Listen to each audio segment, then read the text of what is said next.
I'm here. I'm here, everybody. Happy to see you all. The sun shining on me from my eastern window. I don't know about you. Okay. All right, let's go. Thank you, Anna. Thank you, Lou. Okay, dearest people, happy to see you all. Your smiling faces for our weekend discussing, the course notes. I hope you've got all the course notes. I sent the course notes and I've called it the psychology of Tantra, which is really a good way to put it, you know. We have so many weird ideas about these things, and these terms are so ancient and we can easily mystify them, but it's extremely important to see that it's all about the mind. So we're going to be here together for these 2 days, or as long as you last. Maybe you'll stay for an hour, that's okay. And so we're thinking we're going to listen, and I'm going to talk, same motivation, about this information coming from our amazing holy beings, our spiritual mentors, our lamas, our knowledge holders, coming right back to the Buddha, this particular approach to Buddhist practice. Why are we listening to it? So we can take some tools from it. We can at least understand that it's all tools to do what? To help us develop our amazing potential, to become a Buddha, rid of all the rubbish, full of all the goodness, very simply, so that for our sake, and then so we can be of benefit to others, for the sake of others. They talk about achieving the two purposes, achieving your own purpose and the purpose of others. Thinking like this. We're going to offer a mandala. Somebody is auspicious for this teaching. We offer a mandala from the group. A mandala, just requesting, offering a mandala to the Buddha, all the marvelous things of the world, requesting these teachings. It's auspicious to do that. Someone can lead it from the center. It's the students and the center requesting Buddha for the teachings. That's the way to think. And you just imagine all the marvelous things of the world, piling them all up and offering to the Buddha as a request. Sing it in English. It's okay to say the words, doesn't matter. Somebody. Okay, short mandala offering. This ground anointed with perfume, strewn with flowers, adorned with Mount Meru, 4 continents, the sun and the moon. I imagine this as a Buddha field and offer it. May all living beings enjoy this pure land. And there's a little mantra there somewhere. No, it's not there. Here it is. Say this one as well, Anna. Idam Guru Ratnam Mandala Karniriyatayami. Okay, this is good. And now we have our refuge prayer.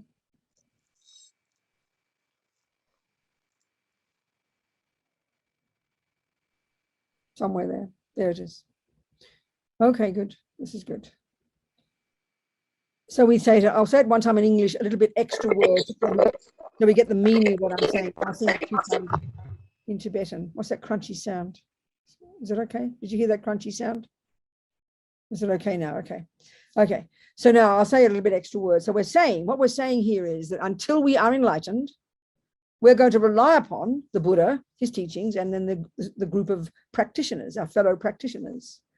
And that's the first point. And the second point is, when we're thinking by the virtuous karmic seeds we put into our mind just by listening to these teachings, may they ripen in the future, no matter how long it takes, as our Buddhahood. Why? So then we can be of perfect benefit to sentient beings. Sangye chadang soke chognam la jangcho badu dagni kyab suchi dagi chonyen gipe sonam ki drola penchir sangye dropa shok sangye chadang soke chognam la jangcho badu dagni kyab suchi dagi chonyen gipe sonam ki drola penchir sangye dropa shok. That's 3 times, once in English, twice in Tibetan. All right, everybody. So saying the psychology of Tantra is really good because it reminds us, it's not something mystical and sort of different. And this is the first point, I think, to really make again and again and again. I try to make this point that, in the world, the general idea we have, we've got body, we have a mind, which we think of as intelligent and, and technically good. And then we have a thing we call a spirit, a third component, which is the Christian teaching, the Muslim teaching, most of the religious teachings that posit a creator. talk about a soul or a spirit, which necessarily is mystical to us, you know, necessarily. But that's not the way Buddhism talks. This is the point. So saying that this is psychology, saying that Buddhism is psychology, first of all, we either think that we're insulting Buddhism by bringing it down to being ordinary psychology, or maybe the better view is we're lifting up psychology to realize that Buddha's teachings are about that. So what does psychology mean? Analyze. It's a Greek word. And I always point out, we love putting everything in Greek. As soon as it becomes a fancy thing or a mental illness, we put it in Greek. So don't ask me why, but it's very fascinating. But all it means is the mind. It's about the mind, about the mind, about the mind. And we can say the word psyche if we like. You know, it's a fancy word for the mind, maybe. But that's what Buddhism means by the mind. And that incorporates what we might mean by a spirit or a soul. But the Buddhist expertise is the mind. You can't say it's not, because everything in the Buddhist teachings comes down to the mind, consciousness, mind.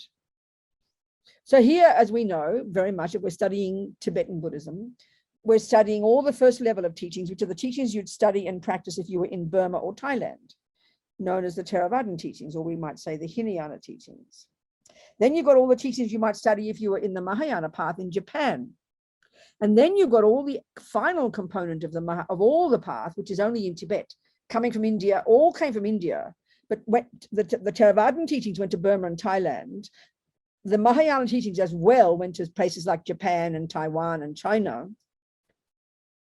But the tantric teachings, the Vajrayana teachings, the most advanced level of Buddhist psychology, only seems to be intact in, not even in Tibet, but in Tibetan Buddhism, in the minds of Tibetans. So clearly it's not Tibetan in its nature. It came from India. You know, the Tibetans had never heard of Buddhism until Padmasambhava brought it along there in the 8th century. And clearly it's not English or American either.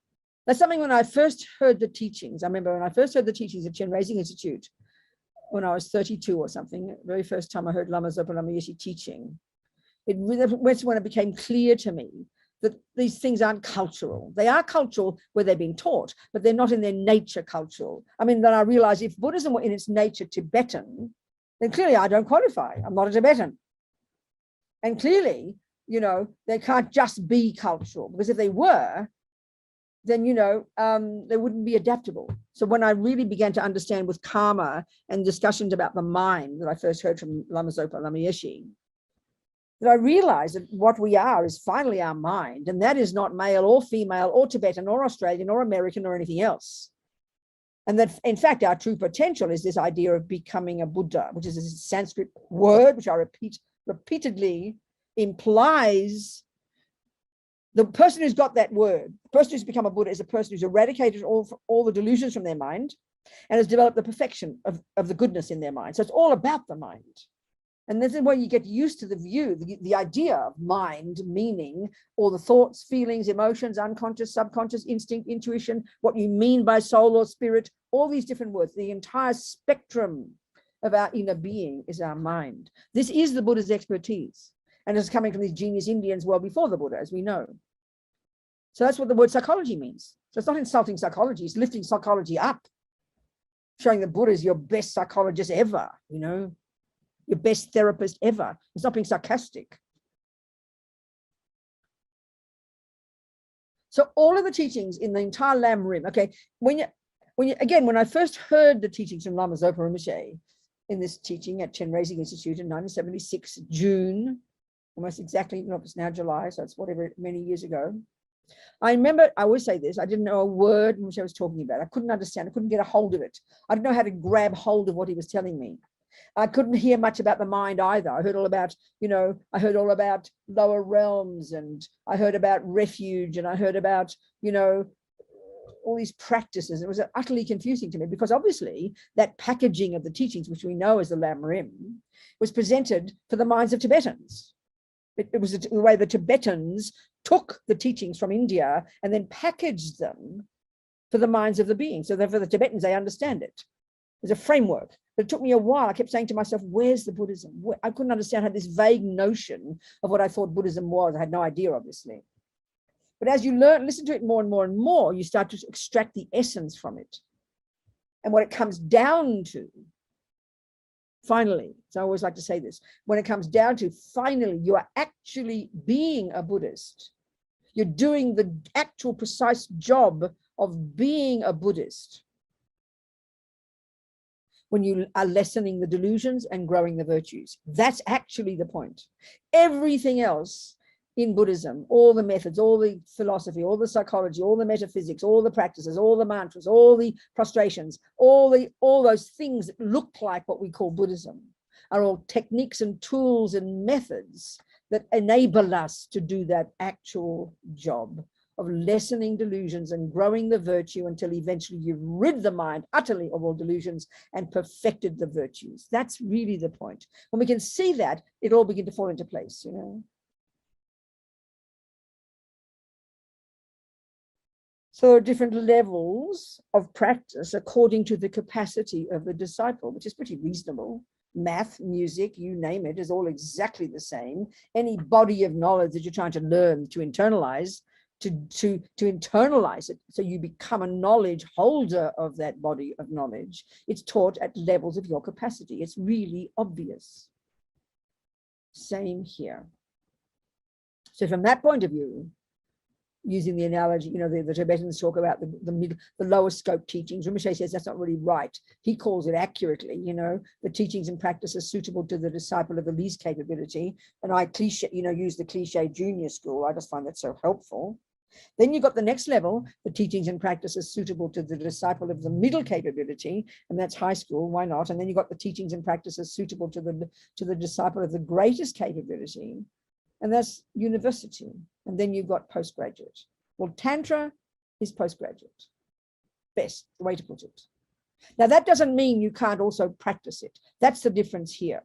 You know, if you were practicing math, if you're just beginning on the first day when you're 5 years old with 1 + 1 is 2, you won't even be able to understand even the concept of multiplication or division. You do your addition first, you know, and then as you learn and you start to hear about multiplication, hear about division, you can start to, you know, go forward to grade 2 math and get a bit excited and attempt to practice it. You can do that. But we know logically you won't experience the truth of grade 2 until you've experienced the truth of grade 1. This is exactly the same here. So we can, in one day, you know, if you're a Tibetan Buddhist, you've probably taken refuge. Then you would take your bodhisattva vows, which is university. Then you would take your tantric vows by having received an empowerment into one of the highest yoga tantra practices. We go into these things roughly. So you're still a beginner in terms of experience. We haven't even mostly realized impermanence, which is what Buddha teaches us very first. We haven't realized impermanence yet. So that we can't possibly realize renunciation. If we haven't realized that, we can't realize emptiness. If we haven't got this, we can't realize bodhicitta. I mean, the different stages, but you can practice them. So in one day, if you're a Tibetan Buddhist, you'd be, say the first level is control your body and speech, abide by the laws of karma. You do that in one day. Then that's one tool in your toolkit. You'd control your body. You won't eat too many pieces of cake. You control your speech. You won't badmouth your sister. That's junior school. You can practice that. That might be the right method for you that day. And then 1 hour later, you might practice forgiving somebody, having love instead of anger. That's practicing the compassion wing. And then another moment in the day, you say a mantra. That's university. That's from Tantra. So you're taking the tools from all these different levels of practice. Even though you haven't even realized junior school yet, you can do that. And it's good to do that. I mean, to have all these tools in your toolkit, to have taken refuge and bodhisattva vows and the tantric vows, have everything in your toolkit, you then have all the techniques that you can use that you need to actually get enlightened. So in fact, if you do all that in this life and then practice, you've got all the tools in your toolkit. Next life, you'll meet the lamas again, you'll get more empowerments, and you'll keep moving, you know. So there's a long-term view to understand that we need to have.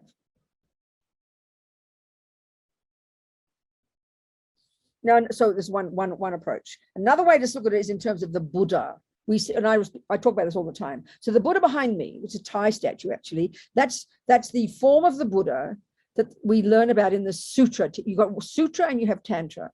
It's one way of dividing all of the teachings into sutra and tantra. So the sutra teachings are what they call the general teachings. That's expressed by the Shakyamuni Buddha behind me. He gave these teachings he gave these teachings with his mouth as an Indian person back in India 2,500 years ago. And that's known as the emanation body, the Nirmanakaya. And mostly in sutra teachings, you'll only see about that one.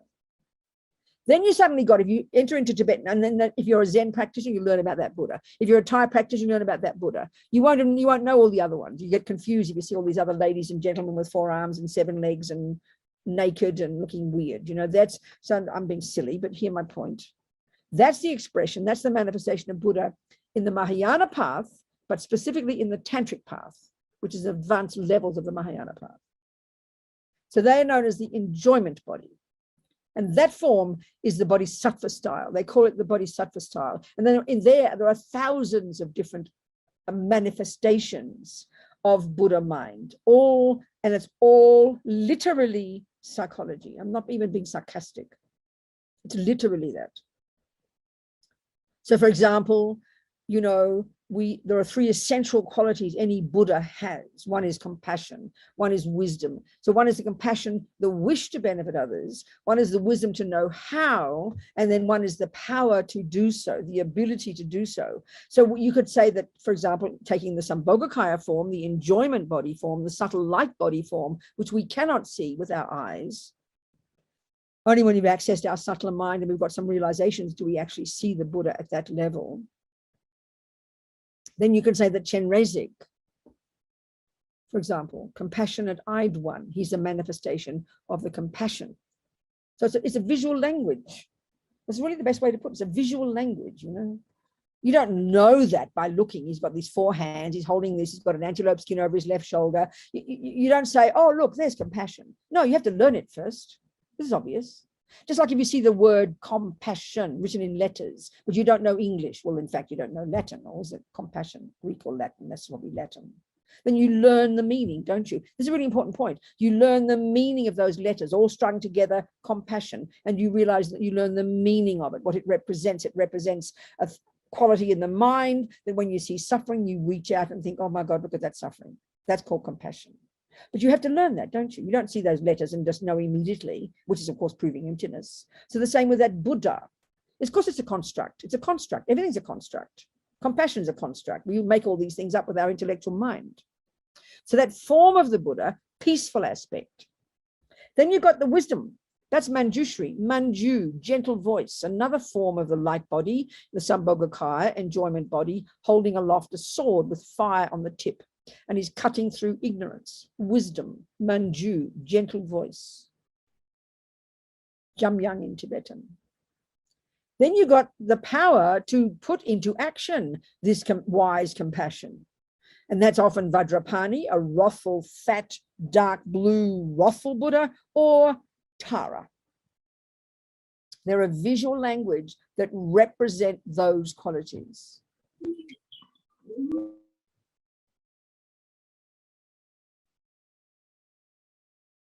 So by practicing, and this is one of the heart practices in the Vajrayana, which we're going to be describing, is the meditating on these particular Buddhas. And we can see we all do these without having an empowerment. And you can. You don't need to have received an empowerment or an initiation to do some of these practices. There's a certain level of them, Tara, Chenrezig, Medicine Buddha. You can do these without having received empowerment. More advanced level of these you can't do until you've received empowerment. We'll discuss these different levels just briefly, but this is the essence of what I'm trying to get to, the experiential application of these practices. They're all, whether it's in sutra teachings where you control your body or you control your mind, and then the next level, practice compassion, and the next level, do these practices. They're all exactly for the same purpose. 1, to help you lessen your delusions, and 2, to help you grow your goodness. That's the bottom line, all the way through, from the most simple to the most advanced practices possible. And if they're not for that purpose, they're a load of rubbish, chuck them out, okay? If they're just merely rituals, if there's a single thing in Tibetan Buddhism, if there's a single thing in Buddhism that is valid, it is valid only because it is a doable practice to help you lessen delusions and grow goodness. That's the bottom line. If you think of it that way, it's a relief, because it looks utterly confusing. Tibetan Buddhism looks utterly confusing. to us. We don't know where's the Buddhism. It's really true. It's what I first thought. Where's the Buddhism? Once we can begin to understand this, then this stuff fits into place. We fit it into, and we'll know then which tools we've got in our toolkit that we can use in any given moment in the day. You might want to control your body and speech, just like I said. Then you might want to control your mind. Then you might want to say a nice word. Then you might want to say a mantra. That's all taken from a toolkit from the first level of practice, junior school, low scope, middle scope, great scope, and then finally postgraduate, as I call it, which is Vajrayana. They're all for the same purpose, but they're all according to your capacity. So it's really obvious if you haven't yet learned to control your body, which means you're not yet learned to not put your hand on the cake and shove it in your mouth because you're out of control, then how can you control the attachment that drives your hand? It's really logical, isn't it?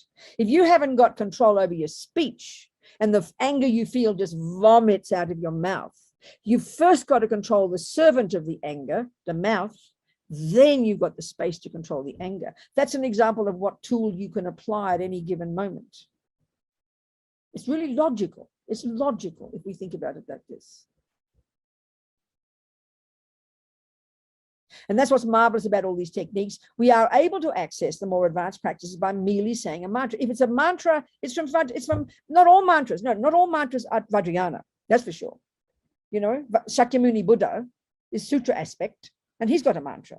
It's just a bunch of Sanskrit sounds that represent that energy. But the mantras we say, like Chenrezig, as soon as you say that, as soon as you see the light body, you know it's Tantra. Straight away, it's Tantra. As soon as you see the Sambhogakaya form, the light body form, that's Tantra, straight away. Vajrayana, Tantrayana, Mantrayana, they're all synonyms. Vajrayana, Tantrayana, Mantrayana. Yana meaning vehicle. They're all synonyms, referring to this as advanced level. Again, you see, this is the interesting thing about the teachings.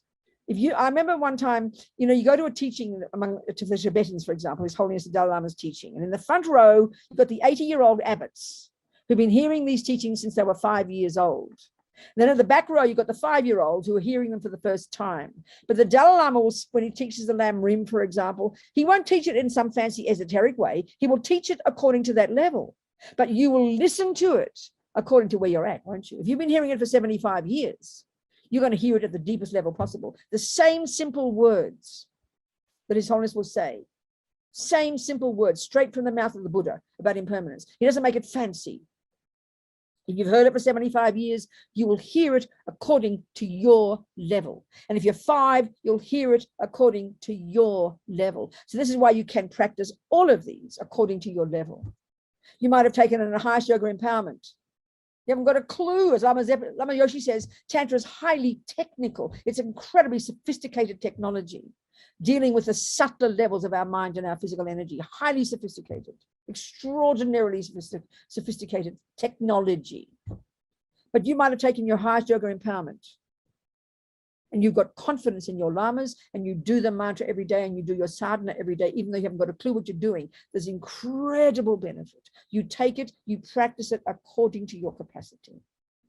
This is what's marvelous about all of these. You don't wait. In other words, how can you possibly perfect grade 1 until you've really got grade 2? Because as you've done 1 + 1 is 2, you know it. But even as you learn grade 2, that increases your ability to understand 1 + 1 is 2, doesn't it? So this is the same with the practices here. Every time you keep practicing, you're practicing all the levels. And every time you practice, it enhances all your understanding of all the levels. It becomes incredibly rich. And this is why you don't mind hearing the same teaching for the 75th year. You listen to it freshly every time. One woman recently said she'd heard the teachings and she loved them very much, but she said, Robina, you keep saying the same thing. It's boring. I understand that. And that could be a problem because we're hearing it intellectually. Oh, I've heard that before. It's a bit like saying, well, I've heard that amazing piece of Bach one time. I'm bored now. Play me the next one. That means you haven't engaged in it at all. This is a major point, I tell you. So the teachings are taught at different levels, structured externally in different levels, but we take them according to our capacity. And we can apply all of them. We can take any of these tools, and to have all these tools in our toolkit is marvelous, I tell you. So another way of talking about Vajrayana is just these different ways of presenting, okay? The other way is this, it's in terms of this, in terms of psychology, in terms of the, so if we look at the, if we look at in general, when we study the second scope of teachings and we study the high school level, we learn about the mind, we learn low rig, we learn about the mind, we learn about the delusions, we learn about the virtues, we learn about the mechanical parts, we learn about we learn about the contents of our mind, we learn the psychological model of the mind, which is amazing in Buddhism. The text we tend to use as the basis, which is from the monasteries, from centuries now, is called low rig, mind and awareness. So we're talking the psychological model. Now I said that's such a long sentence, I forget why I started it.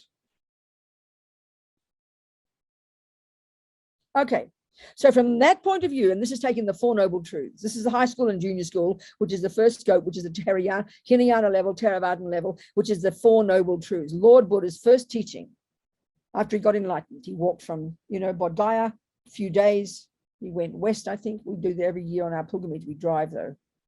Takes you about as long driving because the traffic's so bad. Anyway, he walked, no doubt. He didn't have a car at that time. He walked to Varanasi and he went to Sarnath, to Deer Park, and he met his old students and he gave his first teaching. So there he explained there is suffering. He explained there are causes, karma and delusions, which is exactly high school and junior school. He said there is the state called the cessation of suffering. In other words, you can get rid of suffering and its causes. And the fourth is how to do it. He presented this basically. Now, from that point of view, effectively, from the point of view of the Hinayana teachings, which is the Four Noble Truths, effectively attachment, and this is what Lama Zopa says this, is the main cause of our suffering. Now, we know, if we've studied the mind, ego grasping, the root delusion, mat rigpa, ignorance, the subtlest one, the most pervasive, the hardest to identify, the misconception in the mind that grasps at an intrinsic me and intrinsic everything else. That is the root. But effectively, the samsara that we live in, this desire realm, Buddha calls it a desire realm, meaning a realm of attachment. Meaning we've got a mind of attachment, we've got a body that's constructed by attachment from eons of practice, and then that has created the external world of the objects of attachment. Where do you think they came from? Not a creator. They are coming from our past karma. That we're so schizophrenic, we've separated ourselves from the universe. We've got this schizophrenic view, dualistic view of me and the world out there. And the world out there, by definition, are objects of attachment. Now, we all know when you meet an object that isn't what your attachment wants, it's the object of aversion, and then you blame it and you get angry and so on and so forth. So now attachment effectively, this primordial emotional hunger, this instinctive, the main voice of the separate dualistic me. I don't have enough. I am not enough. I do not want, I don't have, and I'm therefore craving more, craving something. And what do you crave? The objects of the senses, the outside world. What else, So this attachment, what I'm getting at is this. So at the very first level of teachings, the Theravadan level, the Hinayana level, the junior school and high school, all the teachings are framed in terms of controlling the attachment. First, junior school, you control the servants of attachment. You control the body and the speech, which do the wishes of attachment, and therefore the wishes of anger and the rest. First, you subdue this. This is an amazing level of practice. But effectively, it's implying attachment is the problem. Now you get to high school, middle scope, and now you start to study the mind. You start low rig. You start to study the components of your mind, the actual thoughts that are there, the concepts, the negative, neurotic, deluded concepts, the main one of which is attachment. Then you study the virtuous ones, the good ones. But in this essential level of practice, you're controlling the negative ones. You're harnessing the negative ones. Why? Because these cause you suffering. Why do you control your body and speech? Because harming others causes you suffering. This is the basis of all the first level of practice. So at this level, attachment is the poison. Attachment is the problem. We're trying to give up attachment. When you've got renunciation, which is the first level of realization, which is junior school and high school, when you've controlled your body, speech, and mind, when you've got renunciation, as Lama Zopa says, when you've got renunciation, just the thought of another moment of attachment, just the thought of another moment of attachment is so disgusting, is so repulsive to you, so horrifying to you, that it's like being in a septic tank. then that's when you've got renunciation. So renunciation means you've totally understood attachment. You've seen the nightmare of attachment. You've seen the pain of attachment. You've seen the terrible suffering it causes you. This has got zero to do with guilt or blame or I'm a bad person. It's unbelievable compassion for yourself. That's how we'd put it. It's unbelievable compassion for yourself when you finally deeply have seen the pain and nightmare and suffering that this attachment causes you. As Lama Yeshe says, I can tell you about attachment for one whole year. We will never begin to understand it until we do this inner work. So during the renunciation level, which is junior school and high school, is really the retreat mode. The best way to do that is give up sex, drugs, and rock and roll, give up the objects of attachment, give yourself some freedom, go the hell up to the mountains and go deep inside and unpack and unravel. And that's when you have renunciation. That's junior school and high school. So that's directly attacking the poison, completely subduing the poison. And by the way, what would be the result of that? You'd be joyful, you'd be radiant, you'd be blissful. You've begun to realize your true nature. You haven't realized emptiness yet, you haven't got bodhicitta yet, but already unbelievable. That's the poison. So in terms of the causes of suffering, you leave not only the attachment there, but you leave the objects of attachment there because it's the poison. It destroys you. That's first level of practice. Now you go to the bodhisattva path. Now you've subdued your body, speech, and mind to some degree that now you can go, oh my God, we're all in the same boat. And now you continue to work on your mind. That never stops. That never stops from here to Buddhahood. But now you work on your mind at a different level, more powerful level. You continue to lessen delusions, but it's in reference to giving up self-cherishing, which is putting me first, which is a consequence of attachment, in order to break down the barriers between self and other. This is what you're doing here. You're working on your mind, but it's in reference now to others. The first level, you're playing safe and you're leaving others alone. You're minding your own business. You leave them alone. Back off, leave sentient beings alone, and at least don't harm them. That's the first level. Now you've subdued your body, speech, and mind to some degree. You can begin to recognize we're all in the same boat. You've got some more courage now, more clarity, more wisdom. And now you can begin to, you work on your mind, you never stop. But now it's in reference to how to do what's best for others. And this is not possible if you haven't done the first components of the wisdom wheel. Not possible, not possible. So you keep working on your mind, but now it's in reference to getting rid of self-cherishing, which is the consequence of having attachment. It's the attitude of putting me first.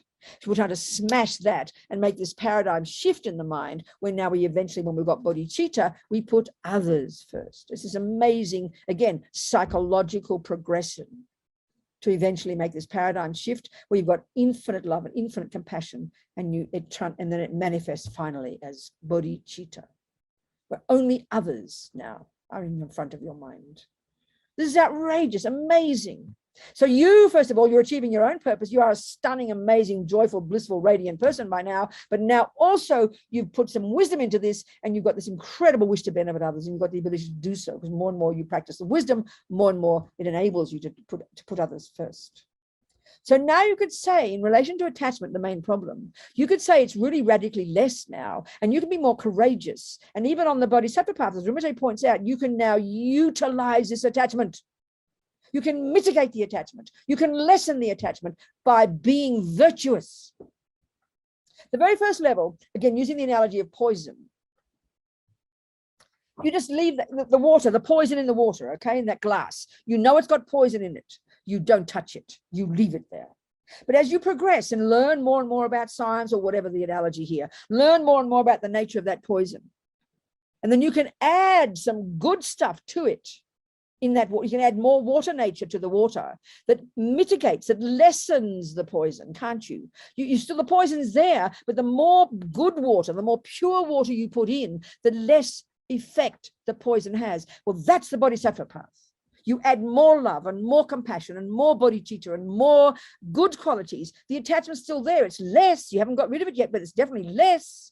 But it mitigates it, and it enables you to still be having the attachment, but you put the goodness on top. The goodness is there, and that underpins it. And then it lessens the attachment. It's still there, but this way you can even use attachment. Even on the bodhisattva path. Well, don't wait till Tantra. This is logical. So you've got a relationship. You're a mother. If you're a maniac mother who's full of attachment to your little brand new baby, completely obsessive and attached, but you're deluded, you haven't seen your own mind, you don't know anything, you don't know the difference between love and attachment, and then your baby starts to cry and you beat it up. You've got no control. Your attachment's out of control. So your anger comes. That's a typical attachment. You think it's love. But now if you begin to practice love and patience and kindness in that relationship, you won't beat up the baby. You'll know your crazy attachment's there, but you won't believe in it. You know your anger's there, but you'll subdue it because you're adding love on top. The first level is you just work on the attachment and the anger. This next level, by putting more virtue in the mix, you lessen, incidentally, you lessen the attachment, incidentally. So then you're learning to work with this attachment relation with your divine baby, but you're adding love and compassion and wisdom into the mix. So you're utilizing, in a sense, you're using attachment. Or for example, Lama Zopa says, at the time of death, for example, when the attachment, this unbelievable intense levels of attachment that kick in automatically at a certain level in the death process, it will catch us out of control, completely be shocking to us. A level of attachment that's so intense, and that attachment is completely for this body, completely for this, because we believe this is me, so we're clinging frantically. It's primordial, it's not conscious. But he says you can use attachment. So when we understand attachment, and this is the point here, to even at the bodhisattva level, if we don't understand attachment, if we don't understand how it's not love, and you learn that back in high school, if you don't know that, how can you even do what I said before, practicing love and compassion for your baby? You can't, you don't know the difference.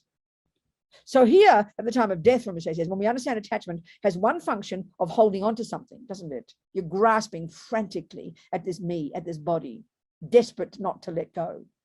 But there's another function of attachment when we understand by studying it, that it looks forward to something. Attachment is always anticipating, always looking forward, always expecting. We live our lives in this, always looking forward to something. That's another function of attachment. Well, at the time of death, you can use that attachment, Rinpoche says. You can then stop clinging to this one, this old bag of bones, it's about ready for death, but look forward to the Pure Lands. Look forward to a nice, fresh little new human body. That's you. He says, you can't transform attachment when it's attachment to something here now, because you can't, it just doesn't work. But you can transform, you can use attachment to look forward to something useful. That makes it virtuous. So even at the bodhisattva level, you can utilize attachment, you can transform it, you can be wise and skillful. Now, the Vajrayana, the way we understand, as we've always heard, is the classic one of actually literally being able to utilize the energy of attachment. But crucially, which we'll discuss, utilizing the joy or the happiness or the bliss that is triggered by contact with an attachment object. You can utilize that literally as a tool on your path to enlightenment. It's the most sophisticated psychology. It's the most sophisticated mental methods, you know.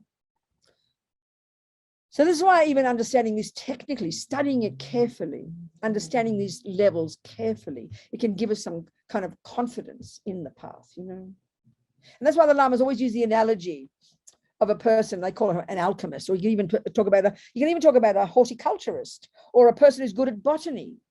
You first have to identify the weeds from the flowers. That's your first job.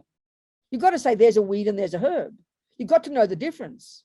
Weeds will destroy your garden and harm you, and the herbs will be medicine for you. But as you get advanced, learning more and more sophisticatedly, you can then find methods to use the weeds as medicine. We all know that. We understand that concept. It's exactly the same here psychologically. Now, this is where it comes to, you know, we can practice methods in all these levels, but if you don't even understand what attachment is, this is why we must study it. If you don't understand theoretically, like botany, what are the characteristics of that poison, the weed, and what are the characteristics of a herb? If you don't understand that intellectually, if you don't understand intellectually even the theory of what is attachment, then how in the name of God in heaven, excuse me, speaking like an old Christian, how in the name of God in heaven can you ever even pretend to utilize it? It's a joke. You're being absurd and naive and arrogant. If you think, oh, I'm practicing Tantra, I'm transforming attachment. What's attachment? Oh, I remember one person, I remember discussing a very nice girl, a very lovely person I know years ago, very devoted to her Vajrayogini practice. And I heard her talking about attachment, and I realized she was saying the wrong words. I said, tell me about attachment. What is it? And she said, well, I kind of know what it is, but I can't say it. And I said, tell me what's the answer. 1 + 1 is 2. What is 1 + 1? And she said 2. I said, you don't say, well, I kind of know the answer, but I can't say it. That means you don't know it, okay? But we confuse, this is our big problem with Buddhism. We confuse liking it with knowing it. This is the worst, most arrogant mistake we can make. Really, it's quite shocking, in fact, you know. Because you like music does not mean you know music. There's a massive difference. It's good to like Buddhism, but if you don't learn to know it, it'll run out. And next life you won't care because you're not growing it, you know. That's why Holiness always tells us we must study the theories. So you have to know, if you want to dare to think that you can actually utilize attachment on the tantric path, even utilizing it on the bodhisattva path, if you don't know what it is, how the hell can you transform it? It is literally, literally, literally impossible. It's like a joke. So of course, you know, with the one of loving your baby, which mitigates your attachment to your baby, that you can begin to try and practice. But you've got to know the difference. If you don't know the difference between attachment and love, you can't learn to grow love for your baby to counteract attachment because you think they're the same. You think they're the same. I love my baby, but you're just attached to it. You wouldn't know the difference. So you've got to begin to know the difference between attachment and love, for example. Fundamental. Then at the most advanced level, you listen to the tantric teachings. We can't understand it even, I mean, as Lama Yeshe says, it's highly technical because the most advanced levels of Tantra are to do with a person who's got single point of concentration, who's got incredible, powerful mind, who understands the subtler physical and mental energies. It's all about that. Transforming and utilizing and working with and controlling the subtler mental and physical energies. I mean, that's a joke. We talk about chakras and people go on about chakras and doing this to move your chakras and move the energies. It's just cliched nonsense. Forgive me. It's like a joke, you know. It's high technology, highly technical, as Lama Yeshe says. But the principles of it we can understand, and the principles of it we can try. So at least if we don't have a clue about what it means, and as Lama Yeshe, as Lama Zopa says, you can take a tantric empowerment. Don't even pretend that you're going to get realizations this life, but with confidence in that path, with confidence in your gurus, with confidence in the system, and practicing every day and doing your sadhana and doing your mantras and going through the stages theoretically, then you can develop some realizations eventually, you know.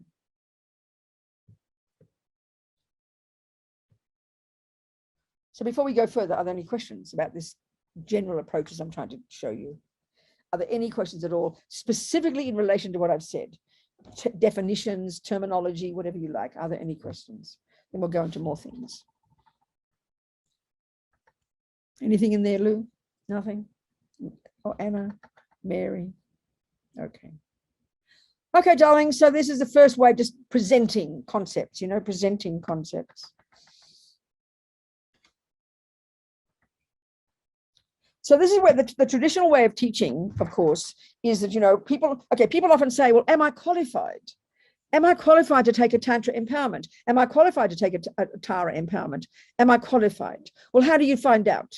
Just like if you want to enter a course in a university, you look up what the qualifications are, don't you? You just look up and you check the boxes. Am I qualified or not? Pretty straightforward.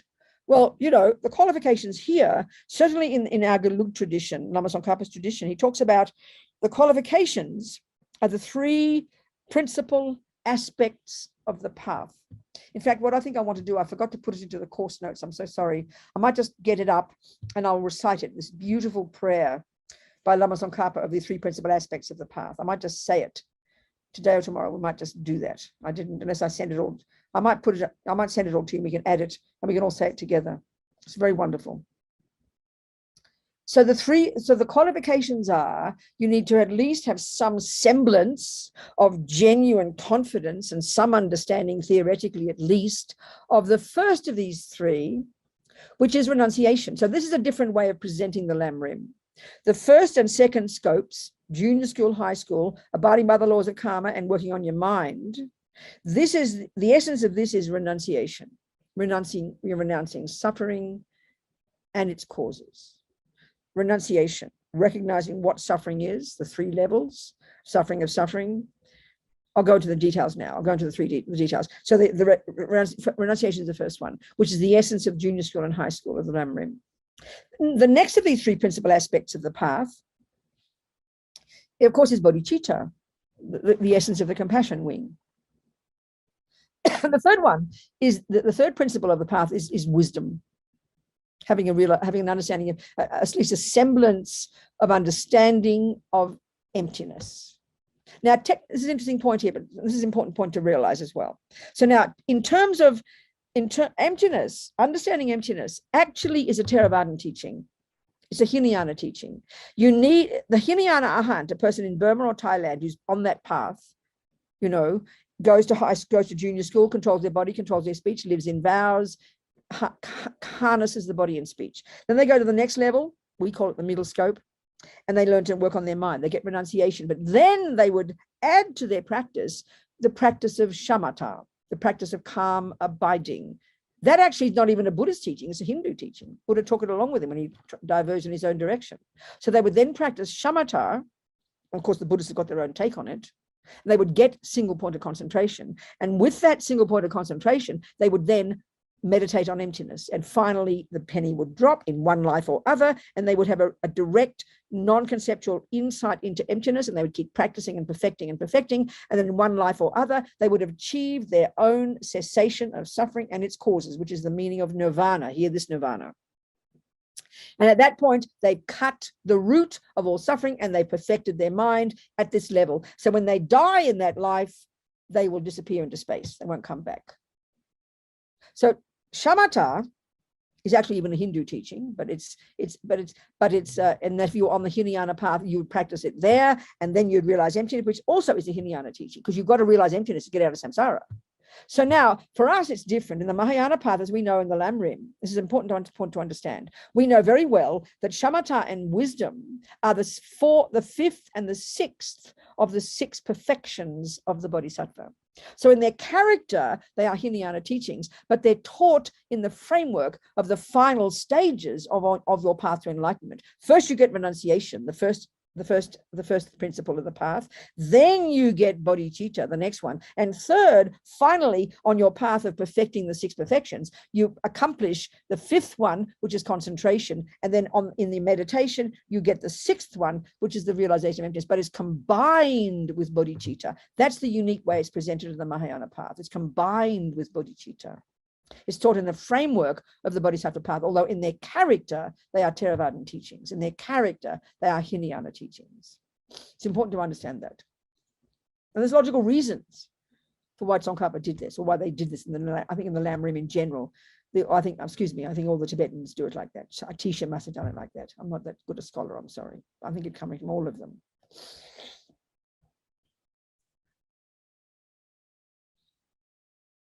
So, okay. First principle of the path, aspect of the path, at least, these are the three prerequisites for entering into Tantra. A prerequisite will be a genuine, a semblance of, but a genuine understanding of and an attempt to practice renunciation, first and second scopes. Then a genuine appreciation for and an attempt to practice bodhicitta, the middle scope, great scope. And then third, finally, a genuine appreciation of a semblance of understanding of emptiness. They're the three prerequisites. So if you've got these three to whatever degree, and as Lama Zopa would say, confidence and faith in your gurus and in the path, you are ready to take a tantric empowerment. That's the simple answer, you know. So of course we often would ask our teacher, am I qualified? And then often they say, well, it's up to you, you know. They're the three prerequisites. So really the typical way to teach Tantra first would be to teach these three, which is the essence of the Lam Rim, which in a sense is what I've just done before in an ad hoc kind of way, you know. Knowing, it's obvious. Like, just if you want to enter into physics at university, you check the prerequisites. I mean, you've been to junior school, high school, and you've got some level, especially postgraduate physics, you've got to have some level of junior school, high school, and university, don't you? Then you can qualify, then you can enter in. Same here, just the same. So of course, if you've got actual realizations of these three, then you're super qualified, aren't you? But we don't need to be super qualified. Mainly, and really, this is what Lama Zopa says. They don't say this like this, but you've got to have genuine confidence. So look at confidence. That word is faith, really. Confidence, confide, with trust, with faith, which is not blind faith, not just gooey faith. It's grounded in intelligence, grounded in your own common sense, grounded in your practice. You have confidence in the Buddha, confidence in this path, confidence in this map that you've got to enlightenment, and confident in the people in front of you, your knowledge holders, Rigsen, knowledge holders, your lamas, your gurus, heavy with qualities. I've heard that word means in Sanskrit. Or the word I love to use in English, a spiritual mentor, person who's qualified and whom you trust, a qualified person whom you trust. That's a spiritual mentor. It's a nice word, mentor. Confidence in them and in the path. They're the prerequisites, they're the prerequisites. So these days, what's incredible, and I really wish we could emphasize this more in our center, Dondrup. I don't know how you're going to incorporate it into the spiritual. Recently, for example, His Holiness the Dalai Lama gave Haruka Chakra Samvara empowerment. Did you know that, Dondrup, in general? Okay, and he's giving others online now, which is astonishing, amazing, unbelievable, incredible kindness of His Holiness to do this. So the other lamas are taking that as a precedent, So this is something that we don't need to have to travel to Dharamsala anymore. We don't need to have our lama come to our center anymore. Of course, we want that. But I think it's so marvelous, Dondrup. I wish I'm saying it in public to Dondrup so you can all request him. That somehow we incorporate Dondrup into our spiritual program, this possibility of people getting Geshe to teach on the Bodhisattva vows, getting Geshe to teach on refuge, and then together as a group, people who are qualified, we can all discuss, and then we can do the initiations together. We're missing these opportunities of His Holiness. Do you understand what I mean, Dondrup? We've got to discuss this, and because it's a brand new way now. Usually you'd have to go to Dharamsala. You have to invite the Lama to your center. Now they're giving us this incredible opportunity. Of course, it's degenerate times because people might go, oh, I think I'll do that. And they go it for a while and they give it up because and this is the degenerate side of it. But if we can incorporate it to our program somehow, Dondrup, it will be incredible. I mean, we're missing these precious, precious opportunities. We just sit here passively waiting for somebody to come. Do you understand? But we can find the way in our wonderful structure that Dondrup's managing. We've got these different prerequisites all teaching. We've got them in our programs. We can teach the Bodhisattva vows. We can teach these different things. We can teach the three principles. And then we can enter together into these. I mean, I've done some of these with some groups privately. I can't do it for the center because I'm not the boss, I'd act like the boss, I realize, but I'm not the boss. I can't do it for the Chepta Norby Ling, but I can do it like there's one group in Melbourne has asked me to do it, one of Lama Zopa's study groups. So I'm going to do it with them. We'll do the Chen raising initiation. I mean, that I can do because someone's requested me to do it. We'll do it together with His Holiness. So special. And many people say, just having it online with His Holiness, it's as if you're right there. So I think if you have faith in the lamas, you will get the blessings, It's such a precious opportunity. And it's tragic that we're not in my opinion, it's really sad that we're not just leaving it up to individuals, because they don't know what they're doing, but do it as part of our center and our education. Do you understand? So we can discuss more. I think it's so precious, Anyway, that was an added little piece there.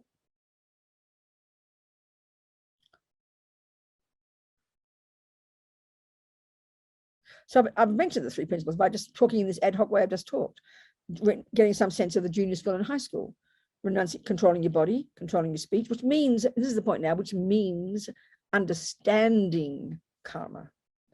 Not to say the word karma. What is karma? Karma is this word that refers to this natural law that runs the universe, the natural law within which all sentient beings run, that governs the happiness and suffering of all sentient beings, a natural law. This is the meaning of karma. This is the beginning of renunciation. You start to, when you realize that you cause your own suffering, then of course you want to give it up. That's renunciation. Renunciation means giving up something. What are you giving up? You're not giving up happiness. You're giving up suffering, because you know that everything you think and do and say programs your mind, that produces your happiness or suffering. So it's a recognition of that. Then the next level is understanding the mind, which drives our body and speech to do actions. We understand attachment and aversion, these two fundamental ones. They're the source of all the others, you know, they all kind of stem down to these two. That begins renunciation. You're sick of suffering. You're fed up with your suffering. You're fed up with the depression. You're fed up with the anger. You're fed up with all the fears and the anxiety and the worries. You're fed up with the anger. You're fed up with the arrogance. You're fed up with the low self-esteem. And you're fed up with the sickness and the stuff that happened to you. You take responsibility for it. You are the source of this. You own it. It's a courageous view, I tell you. You start to become accountable when you start to understand karma, not like a victim. That's the beginning of renunciation. That's renunciation. Then the next one is you then, as I said, and this is a really important point, you move now to the bodhisattva path. And you don't stop working on your mind. That never changes from here to Buddhahood. But the emphasis is different. In the first level, what drives your practice at that level is the wish not to suffer in the future. It's all about you. You are the beneficiary. You've got to understand that. And I think we miss that hugely in the West. We just think of it as punishment and reward. We get all guilty. I'm a bad person. I shouldn't kill. No. But what drives your wish not to kill is because Buddha says, honey child, that'll cause you terrible suffering. So if you know you don't want to be killed in the future, if you know you don't want to have a tendency to kill, if you know you don't want to get sick, then you want to stop killing now. If you know you don't want people to lie to you or not believe your words, if you know you don't want to live in a shitty environment, you stop lying. Every one of these actions has their own consequences. And Buddha's telling us, honey, if you do these, they will bring terrible suffering to you. Like eating sugar, you get diabetes. You don't want diabetes, so give up the cause. That's the essence of the first level of practice, junior school and high school and renunciation. And that means it's like what we call in the West, it's self-compassion. That really is literally what renunciation brings, self-compassion. Whereas renunciation sounds like a very forbidding word, doesn't it? And as Lama Zopa says, when we hear that Buddha tells us we need to give up attachment, because we conflate it, I'm saying this, with happiness, we go, oh, I've got to give up my heart. I've got to give up my happiness. This is the worst, grossest mistake we make when we don't understand what attachment is. We just think of giving up. We've got to be fundamentalists and not be happy and be miserable. Oh, I'm a good Buddhist. That's pathetic, you know. The consequence of giving up harming others and giving up attachment and anger is your happiness. It's implied. If it's a method for giving up suffering, flip it over, it's the method for getting happy. We've got to remember that. That's quite a revelation when we understand that. Practicing renunciation is your method for getting happy. You're the beneficiary. So you keep going to the compassion wing and you still do it for your sake. I'll never forget when I first heard the teachings on bodhicitta from His Holiness. No, in general, hearing Lama Zopa teach, you know, he's a high holy being. It was too much for my mind. I could not grasp onto it. I couldn't find a way to get into these teachings. They seem too dramatic, too extreme, the levels of compassion the Buddha's teachings say that we can accomplish. But then I heard His Holiness say, if you want to help others, practice compassion. If you want to help yourself, practice compassion. That gave me an insight into it. And this is a really valid way the Lamas talk. First of all, we think that sounds like it's selfish, but you're missing the point if you think that. When you realize that you stopping harming others is benefit to you, and then you realize that you being compassionate to others is also benefit to you, it's a very powerful thing to understand. On the series of techniques, in the series of 11 techniques, that is a combination of the two methods of 6 causes and 1 effect, and the other one of exchanging yourself for others, is 11 techniques, a combination of both methods for getting bodhicitta. One of those steps is to see the disadvantages to you of being self-centered, and then to see the advantages to you of thinking of others. Initially, we think, oh, that's selfish. Don't misunderstand. You've got to see that. That's a powerful drive. And then, of course, when you've got genuine love and compassion, of course it won't be for you, but you have to use this as a stepping stone. We miss this totally in the West. We hear these as very kind of heavy things against oneself. This is one of our worst mistakes, I think. Even a person I know who teaches Dharma and is a good teacher truly thought that regret in the 4 opponent powers is, I shouldn't have done that. I'm a bad person. This has got nothing to do with regret. Regret is renunciation. Regret is, oh my God, I can't believe that I've killed and stolen and lied. Look at the suffering it's going to cause me. I can't stand this. It's kindness to yourself. We love to be fundamentalists, you know. We love to hate ourselves. It's so terrible. It's so shocking. So when we practice the Bodhisattva path, you know, which I said, the very first level is renunciation, control your body and speech, because you are sick of suffering. Now you continue to work on your mind. That never stops. But the emphasis now is on what's better for other people. And these are expressed in the vows. There are three levels of practice: Hinayana, Sutrayana, Tantrayana. Or Hinayana as the first part of the Sutrayana, then the Paramitayana, sorry.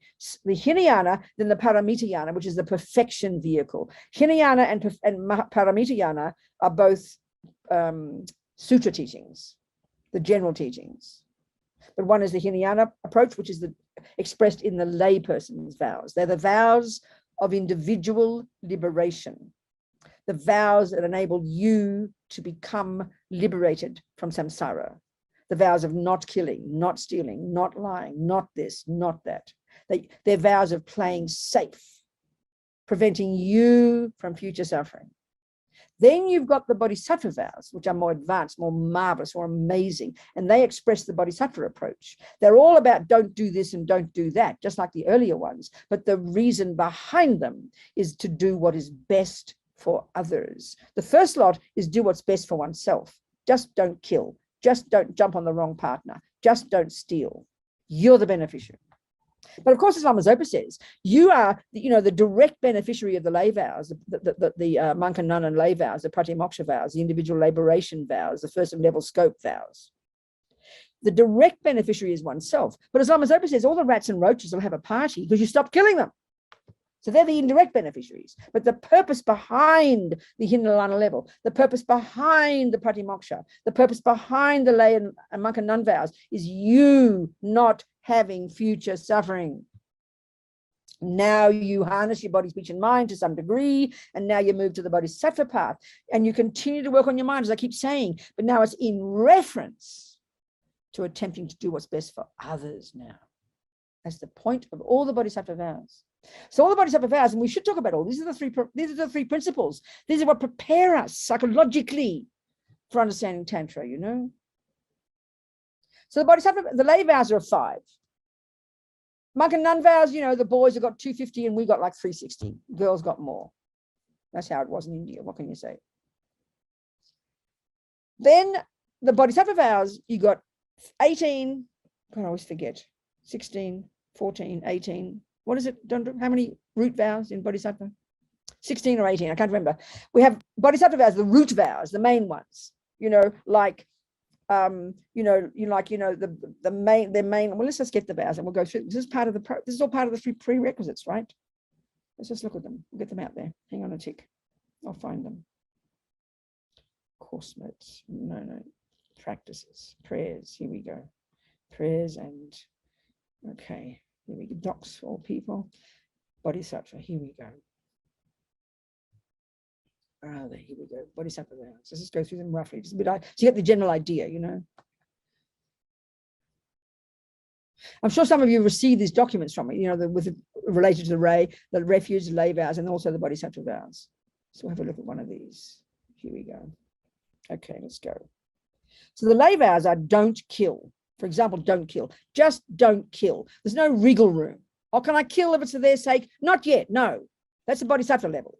So this is the other way of describing the difference between the lay vow, the pratimoksha vows, which are monk and nun vows and lay vows, and the Bodhisattva. The main emphasis in the pratimoksha is on the action. Just don't do the action. Just don't lie.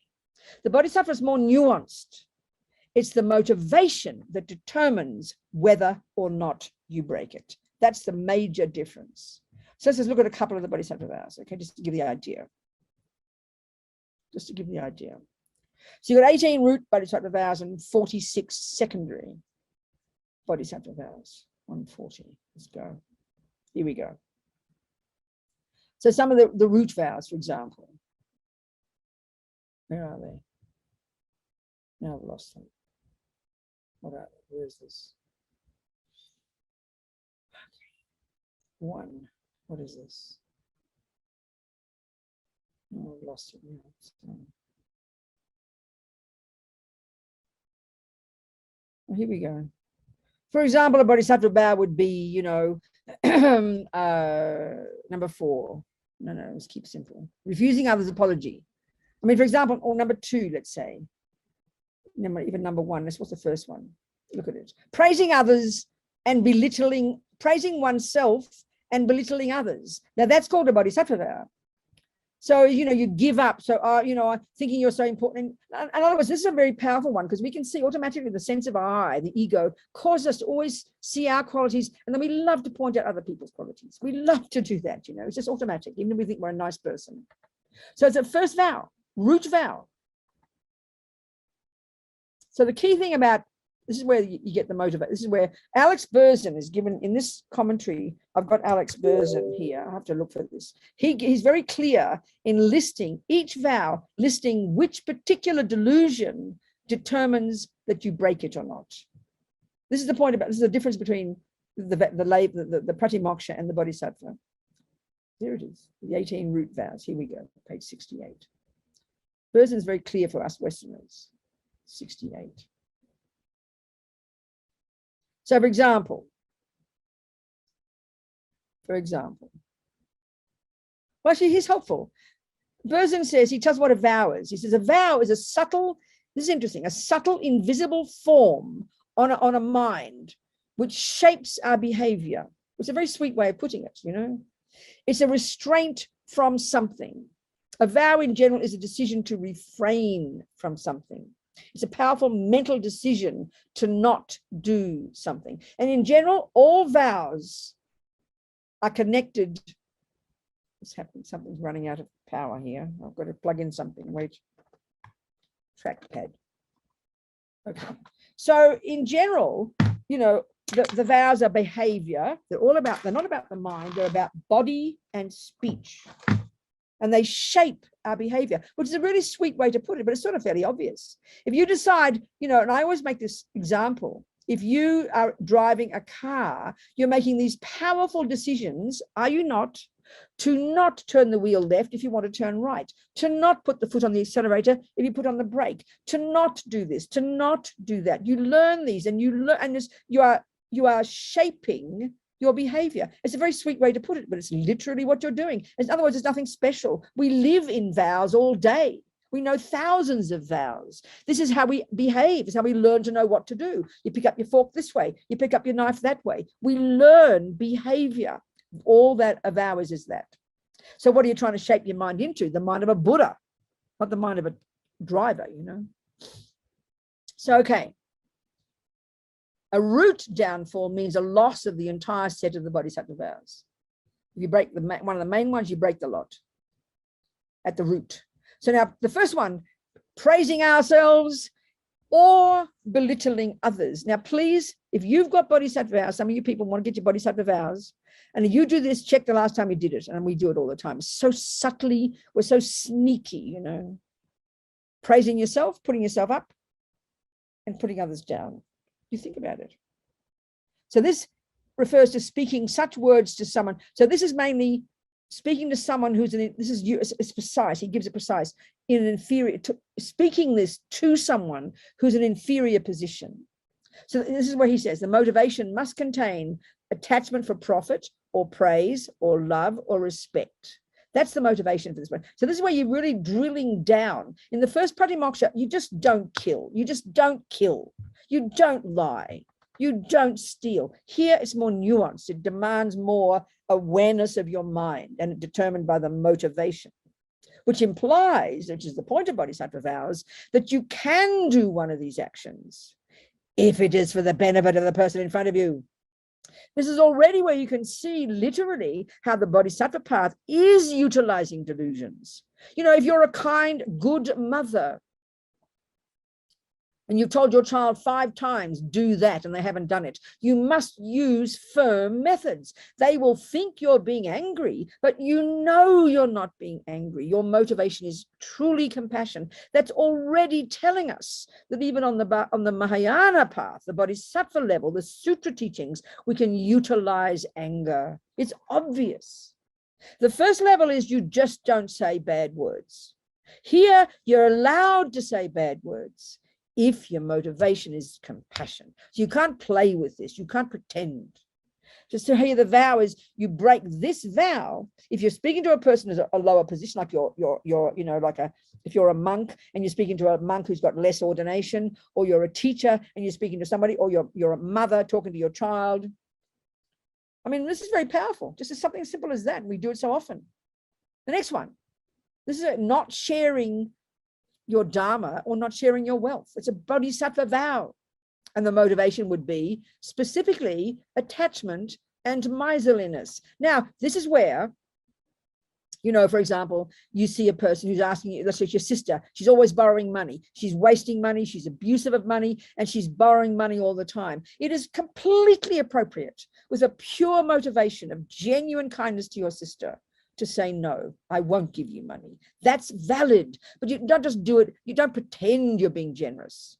You do it, you don't pretend you're not, that you're being, if you're just doing it from being mean. You've got to be clear in your mind. This is why the bodhisattva vows are more powerful, because it already demands more awareness of your mind, Not listening to others' apologies or hitting somebody. So, so the motivation for either of these must be anger. So if you not listen, so someone's harmed you, let's say someone,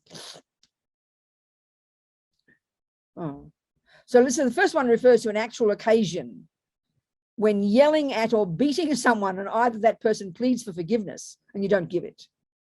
I don't know if you go around beating too many people, do you? I hope not. Or if your sister's been mean to you and you won't forgive her. That's a bodhisattva vow. It's a root bodhisattva vow. So that's why you've got to study these. You can't just say, oh, yes, I've got 52 things that I have to learn to drive a car, but you never read them. It's a joke. You've got to read them and know them. So you've got to read these. You want to take these bodhisattva vows. Come on, you people. Things like that. So the motivation here, the general point is, in the first one, it's just the behavior. Just don't do it. Control your body, control your speech. And now we get to the bodhisattva level, and we start to still not do this and not do that, but it's in reference. It's based on motivation. It's in reference to not wanting to harm. Still, it's still that. But it's also in reference to what's better for the other person. What's best for the other person as well. All the bodhisattva vows, there's 46 of them, they're all divided up into helping you understand each of the 6 perfections. A group of them are related to generosity. Then another group are related to the practice of morality. Another group are related to the practice of each of the 6 perfections. They're really nicely structured, See, in relation to, this is the 46 secondary, this is the 18 root. So for example, in relation to generosity, there is a vow. Let me just find it. One of the 46 secondary vows. Alex Burson calls him something different. He has a different term. He's got his own translation style.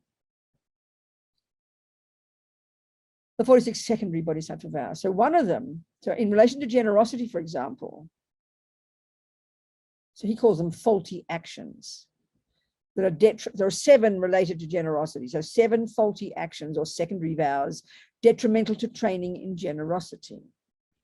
So not making offerings to the triple gem with your body, speech, and mind. That breaks the bodhisattva vow. Following your own, this is hilarious, this one. You listen to this one, people. This is a secondary bodhisattva vow. Is like, because of so much attachment or lack of contentment, indulging in any of the 5 types of desirable sensory objects. I mean, it sounds very depressing. Just out of, because we're bored. I mean, attachment means we're bored, we've got dissatisfaction, we're never satisfied, we always want something more. So we just, for example, this is, we go to the fridge and you see the delicious cake, you just nibble at it and take a piece of cake mindlessly. Everybody does that. If you take it really seriously, you're following attachment, you're breaking a secondary bodhisattva vow, because what it does is make you mean. Because if you get so attached to that cake, then you know that a friend is coming, so you put the cake in the back of the fridge in case they get it. Naturally, it brings a lack of not wanting to share it with others, because we're always dissatisfied. So, these practices are so profound, but they really are quite technical, and they really will give you incredible insight and instructions if you drill down and read them and understand them. Not showing respect to our elders. This is detrimental to, there's different kinds of generosity. They talk about the generosity of giving things, the generosity of giving advice, and the generosity of giving protection. They call it that. So there's different vows. They're very specific and they're all based on different motivations. It's very helpful. So delicious to read the commentaries, okay? So this is the second level of vows, the bodhisattva vows. So for example, one of the vows in relation to generosity, let's say Anna rings me up and says, Robina, would you like to come for dinner? And I just can't be bothered. I'm bored, like we all are. I'm comfortable watching my television. Oh, I'm so busy, Anna. First of all, you lie anyway. But second, I just broke a bodhisattva vow because I prevented Anna from creating generosity by offering me a meal. So this shows your motivation has to be clear. In other words, if you really can't go tonight, you've got other things to do, you sincerely apologize and your motivation is pure for saying, no, Anna, I can't come. But if you can come, then you've got a vow because you're allowing Anna to create the virtue of practicing generosity. You don't say, oh, Anna, I'm doing it for your sake. No, that's patronizing. So you've really got to see your mind. And we know that most of the time we say yes or no to an invitation is based solely on our attachment. We think we're so holy. So these vows demand you go deeper in. These are a prerequisite for practicing Tantra, people. Bodhicitta, it's an emptiness, is the energy that enables you to really do the technicality of realizing things. But bodhicitta is what drives the bodhisattvas to want to practice Tantra. This is why in the Gelug, in our tradition, Tsongkhapa puts the shamatha and emptiness at the end. Because if you start practicing those back where they belong in the Hinayana level, when you get realizations of emptiness, you can't, even just shamatha, you can't realize the levels of bliss that you will accomplish. It's inconceivable levels of bliss. Well, if you get so much bliss, forget about sentient beings. I'm sorry. So it's really wise that these are put at the end of the bodhisattva path, because what drives the bodhisattva to even want to practice the six perfections is bodhicitta. Without that, you're lost. It's very sensible. Bodhicitta is what drives you to want to practice Tantra. Emptiness gives you the ability. You think that way, but this is what drives you to want, because you can't bear the thought of all the suffering sentient beings. This is what they all say about the great yogis.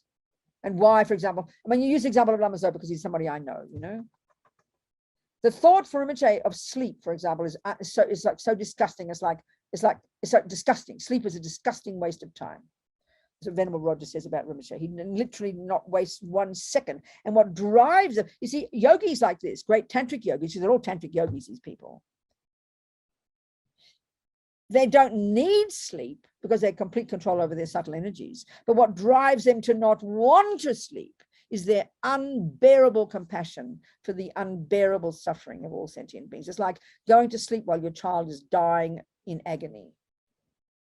You can't, this is genuine for these beings, you know, the thought of sleep. So you got someone like His Holiness who looks like a regular person. He goes to bed at 8 o'clock, gets up at 3. He's not sleeping, people. Don't be fooled. He's a great tantric yogi. They don't need sleep. They're practicing 24 hours a day in their levels of their mind that they can accomplish. But it's compassion that drives them. It's compassion that makes you want to practice Tantra. So when we hear that, it's very humbling. Who's got compassion at that level? Forget it, you know. We want to practice Tantra because it's quicker. It's just totally gross self-centeredness. They practice it because it's quicker, so you get enlightened quicker. In other words, if your child is dying and there's a medicine 1,000 miles away, sure, you can walk. And the fact is, a bodhisattva, they would walk if they had to. They would crawl on their hands and knees if they had to, 1,000 miles to get that medicine. But for God's sake, if they could get an aeroplane, would they not do it? So we only want to go quicker because it's easier. They want to go quicker because it's better for the child. But they would walk if they had to. They could crawl backwards if they had to. That's the enthusiasm of bodhisattva. But the reason to go quicker is because then you can help sentient beings quicker. This is the bodhisattva. And these yogis are bodhisattvas. And this is the bodhisattva vows that express, that unpack these attitudes that we're growing, that we're shaping our mind into. Okay. Yeah, not the bodhisattva vow, like I just said. not accepting when invited as a guest. If we refuse to go for a visit or a meal because of pride, anger, he gives all the delusions, pride, anger, spite, laziness, or indifference, we deprive the other person of an opportunity for creating merit. You break a vow. So this is a real eye-opener. We do this all the time, you know. We do whatever suits us. If I'm bored that night, I will rush to Anna's dinner. But if I'm full of, I've got my boyfriend over, you know, this is what happens when you have a boyfriend, you suddenly fall in love with somebody. Your friends don't see you for dust because you're so attached. Oh, I'm so busy with my boyfriend. Nobody would argue with that. Can you imagine you're in love with your boyfriend and Anna rings and asks you for a meal and you say yes and rather go to have a meal with Anna and not be with your boyfriend? People think you're insane, but that's what a bodhisattva would do. We do everything based, oh, of course I can't go, Anna, I've got my boyfriend here. We say that as logic. It's just following attachment. Bit too much, you know.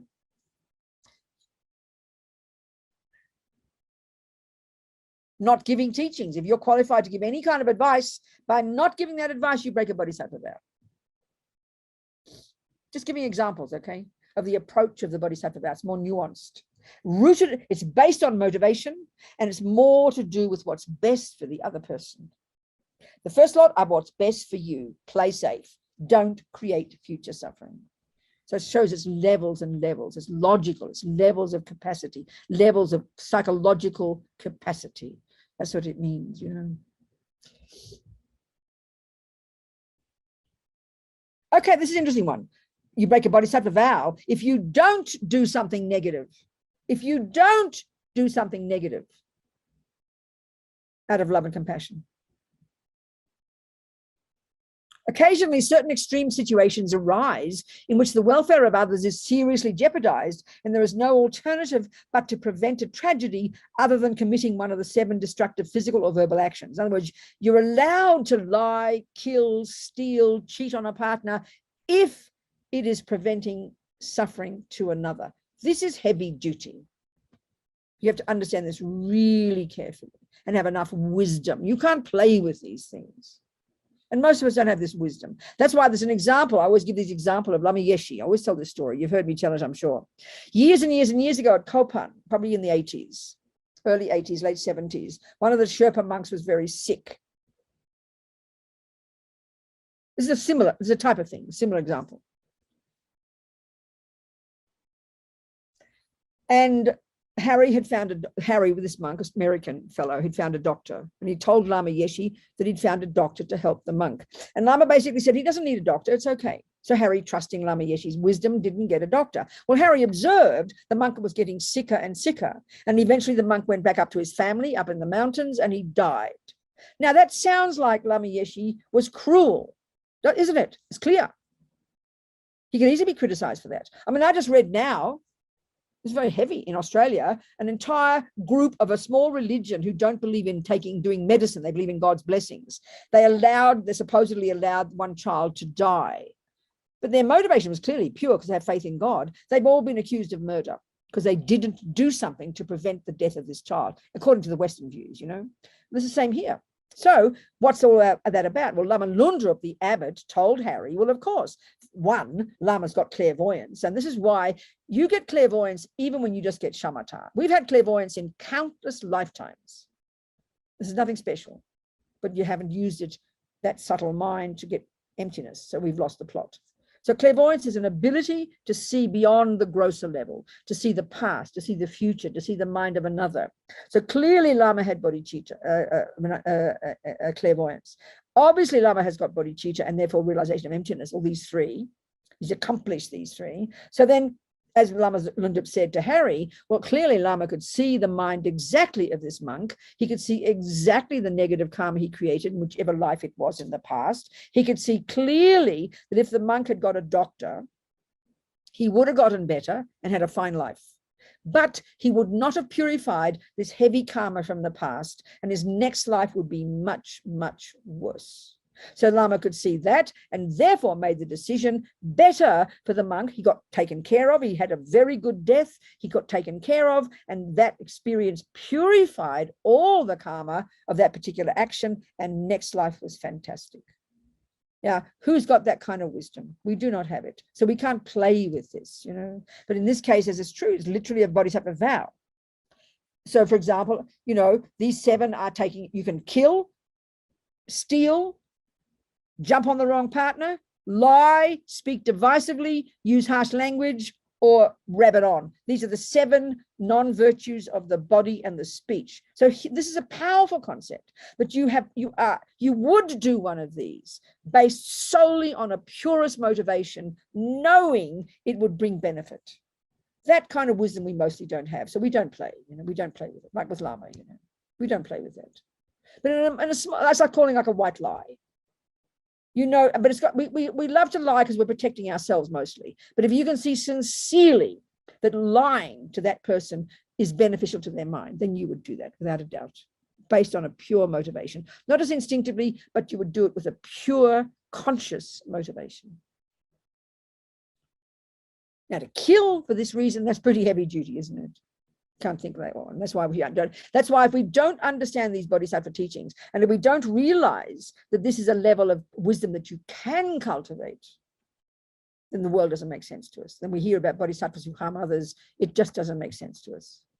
That's why I always tell that story about that, you know, bodhisattvas. They see bodhisattvas, these fierce, devoted, determined, great bodhisattvas, most of whom are also yogis. They're all tantric yogis. It comes together, and certainly in the Tibetan path. If you're a bodhisattva, you're a yogi. If you're a yogi, you're a bodhisattva. You know, just these two are so totally integrated, coming from this path that we are learning, that we are on from the Tibetans. The bodhisattvas go from life to life to life, connecting with sentient beings. That's one of their jobs, is to hook sentient beings. You need a karmic connection with somebody in order to even meet them again. And they want to meet sentient beings again and again in order to lead them to enlightenment when they're ready. So this bodhisattva is a famous story. When my mother first met Lama Yeshe, and she freaked out about him. She thought he was awful, that Yeshe. She'd go on about him, you know, it doesn't matter the reason. And I was nervous. Oh God, she's criticizing a Buddha, blah, blah, blah. So I heard this lovely story about this one bodhisattva. And you can't tell who are bodhisattvas. Tibetans say you can't see who anybody is, so don't judge. But this dude, these bodhisattvas don't walk around with halos. So there he was, he went some village, and he's hooked everybody. He's connected. So the best way to help people is with peaceful methods. This is from Tantra. Another way to help is with wrathful methods. Another way to help is with controlling methods, where you're utilizing the delusions. So he was peaceful. All the people, he hooked them. He made a karmic connection, which means in 37 lifetimes, he will meet them again. And when they're ready, he will lead them to enlightenment. But this one particular old lady didn't notice him, and he couldn't leave her behind. He had to make a karmic connection. Peaceful methods didn't work. So he discovered she had a beautiful garden, and he rode his horse through her garden, destroying it. Now she noticed him, and he was so happy. He got her. He hooked her. Now, if you'd been there, I'm sorry, you would not see some nice fellow winking at you. I'm really a bodhisattva and I'm trying to hook this lady. I'm going to run over her garden. You would have seen a dude running over her garden being mean and ugly. And you'd just see a mean, ugly guy. But he was a bodhisattva. His method, his motivation was to get her. And she was shouting and yelling and shaking her fist, and probably all the rest of the village threw him out as well. He didn't care. He got her. So as the Lama who told that story said, when it comes to making a connection with bodhisattvas, it's better to have a bad connection, meaning she shouted at him, than to have none. Just this aspect alone of the bodhisattva path, expressed in the vows, this whole approach is radically different from the very first level of just being nice. We really need, if we don't understand this, then the bodhisattva path makes no sense whatsoever, you know. What time is it? 10, 11. It's time for a break, I think, isn't it? Who's the boss here? Who's Hannah? Anna, what's break time is now, right? No? Break time is scheduled for half an hour's time, Venerable, but it's up to you. Then what time are we coming back? We were scheduled for a break for an hour and a half for lunch. Okay, I think we break now. I think unless there's some questions, or you want to think about it and ask me questions after. Well, you can have questions now if you'd like. If you have any questions now, let me know. But my feeling is, I mean, I haven't stopped talking for 90 minutes, have I? So that's okay. Pretty intense. I think I'd like to leave a break now. and write down your questions if you have them. We'll be back in 90 minutes. Is that okay, everybody? Back in 90 minutes, a bit earlier than before, but I think 90 minutes is enough now. So it's now 11:30 in Santa Fe, so 1 o'clock. 1 o'clock, in an hour and a half, we meet again on the hour, okay? Everyone, is that okay? So think about everything I'm saying, and all this is a prerequisite for being ready for Tantra, people, okay? Buddha there, there's Vajradhara. You can see him a little bit. Vajradhara is the tantric aspect of Buddha. Okay, so talk to me. Are there questions? I really want questions from everybody from what we've discussed so far.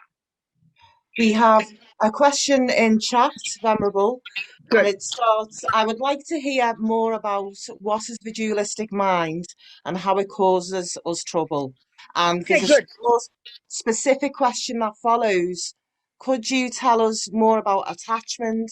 How do we learn to recognize it and use it? Or any suggestions regarding? Okay, well, the first is to recognize it so we can stop it. This is the interesting point. We can't, it's sort of like I said, you know, we're just learning to learn botany, and we've got to distinguish between herbs and weeds, and we have to identify a herb, a weed, and know how it causes suffering and know how it's poison. Then as we get more advanced, as we learn more and more and more to understand it, we can then learn to use it and transform it. That's why it's so advanced. So yes, the first step is to recognize attachment. And so attachment is the main voice of this big mistake, this big sense of a separate self. One way of describing the main problem, as far as Buddhist psychology is concerned, is this primordially deep, hugely primordially deep misconception. They're all basically misconceptions that posits instinctively this a sense of a self, a concrete, solid, set in stone sense of a self. And one aspect of that, which sounds pretty cosmic to us, is that, as they say, dualistic, meaning there's me and then there's you. In other words, the very positing of this concrete sense of a separate self implies others. So it sounds that sounds very mystical to us, because if we look at the ordinary world, and we think about daily life, we can see very vividly the world is made up of billions and billions of separate individual people. It's pretty obvious, isn't it? So to hear that itself is a mistake sounds really too weird. There's no view like this in psychology, you know. So the way to talk about that would be that if you had got all the realizations, if you have done the job that Buddha says we can do by going through these stages of practice, the first being subduing the servants of this crazy dualistic I, and not killing and not stealing and not lying and not, you know, putting too much cake in the mouth and all the rest, which is driven by this main voice of this dualistic I, which is this bottomless pit of craving, this bottomless pit of I am not enough, I don't have enough, which is called attachment. The more we learn to subdue the servants of that attachment, so then the consequence of that is we learn to become more subdued, we have more control, and then we get to the next level of practice where we now begin to really identify the attachment and the anger and the other delusions that drive this crazy sense of self. So the consequence of this level of practice, just this level of practice alone, is to become more stable, more fulfilled, less feeling of separateness, less feeling of being bereft and lonely and cut off and nothing and nobody and I'm nothing and nobody. That's the energy. That's how we experience this way that ego works. So as we lessen the delusions and lessen and control the deluded behavior, already we're beginning to heal ourselves, if you like. And one way of saying that is we become less separate, less cut off, and more connected to others. I mean, this is just talking experientially. I mean, we know very well if you wake up one day and you're really depressed or really angry or really jealous or really low self-esteem or really arrogant or really emotionally hungry, there's this vivid feeling of little poor me here and this whole horrible world out there, you know, so separate. Look at suffering human beings.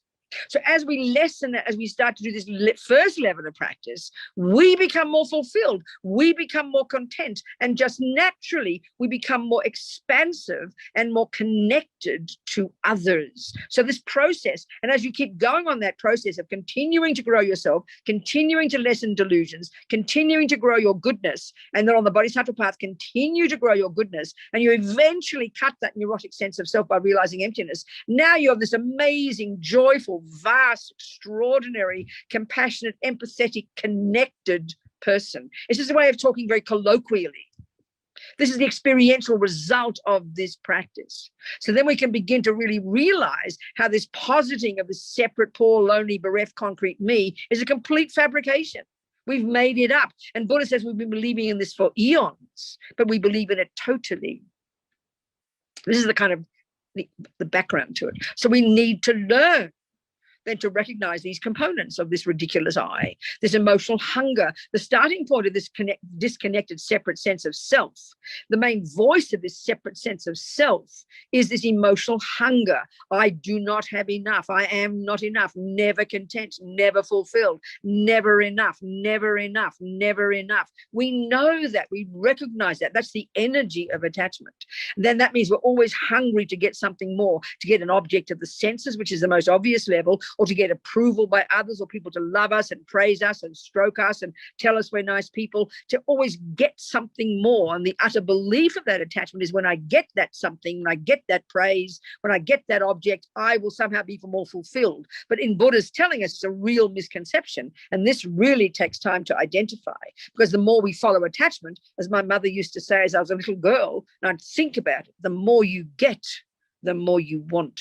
So the attachment mind really is the mind of a junkie. It's the dissatisfied mind that believes totally, when I get that alcohol, when I get that new boyfriend, when I get that new handbag, I will then get happy. But the Buddha says when you start to investigate it, and this is what takes time, you will discover that you're not getting more happy, you're getting more unhappy, because it's not feasible, it's not viable, it's not realistic, because cakes and bodies and handbags can't make you happy.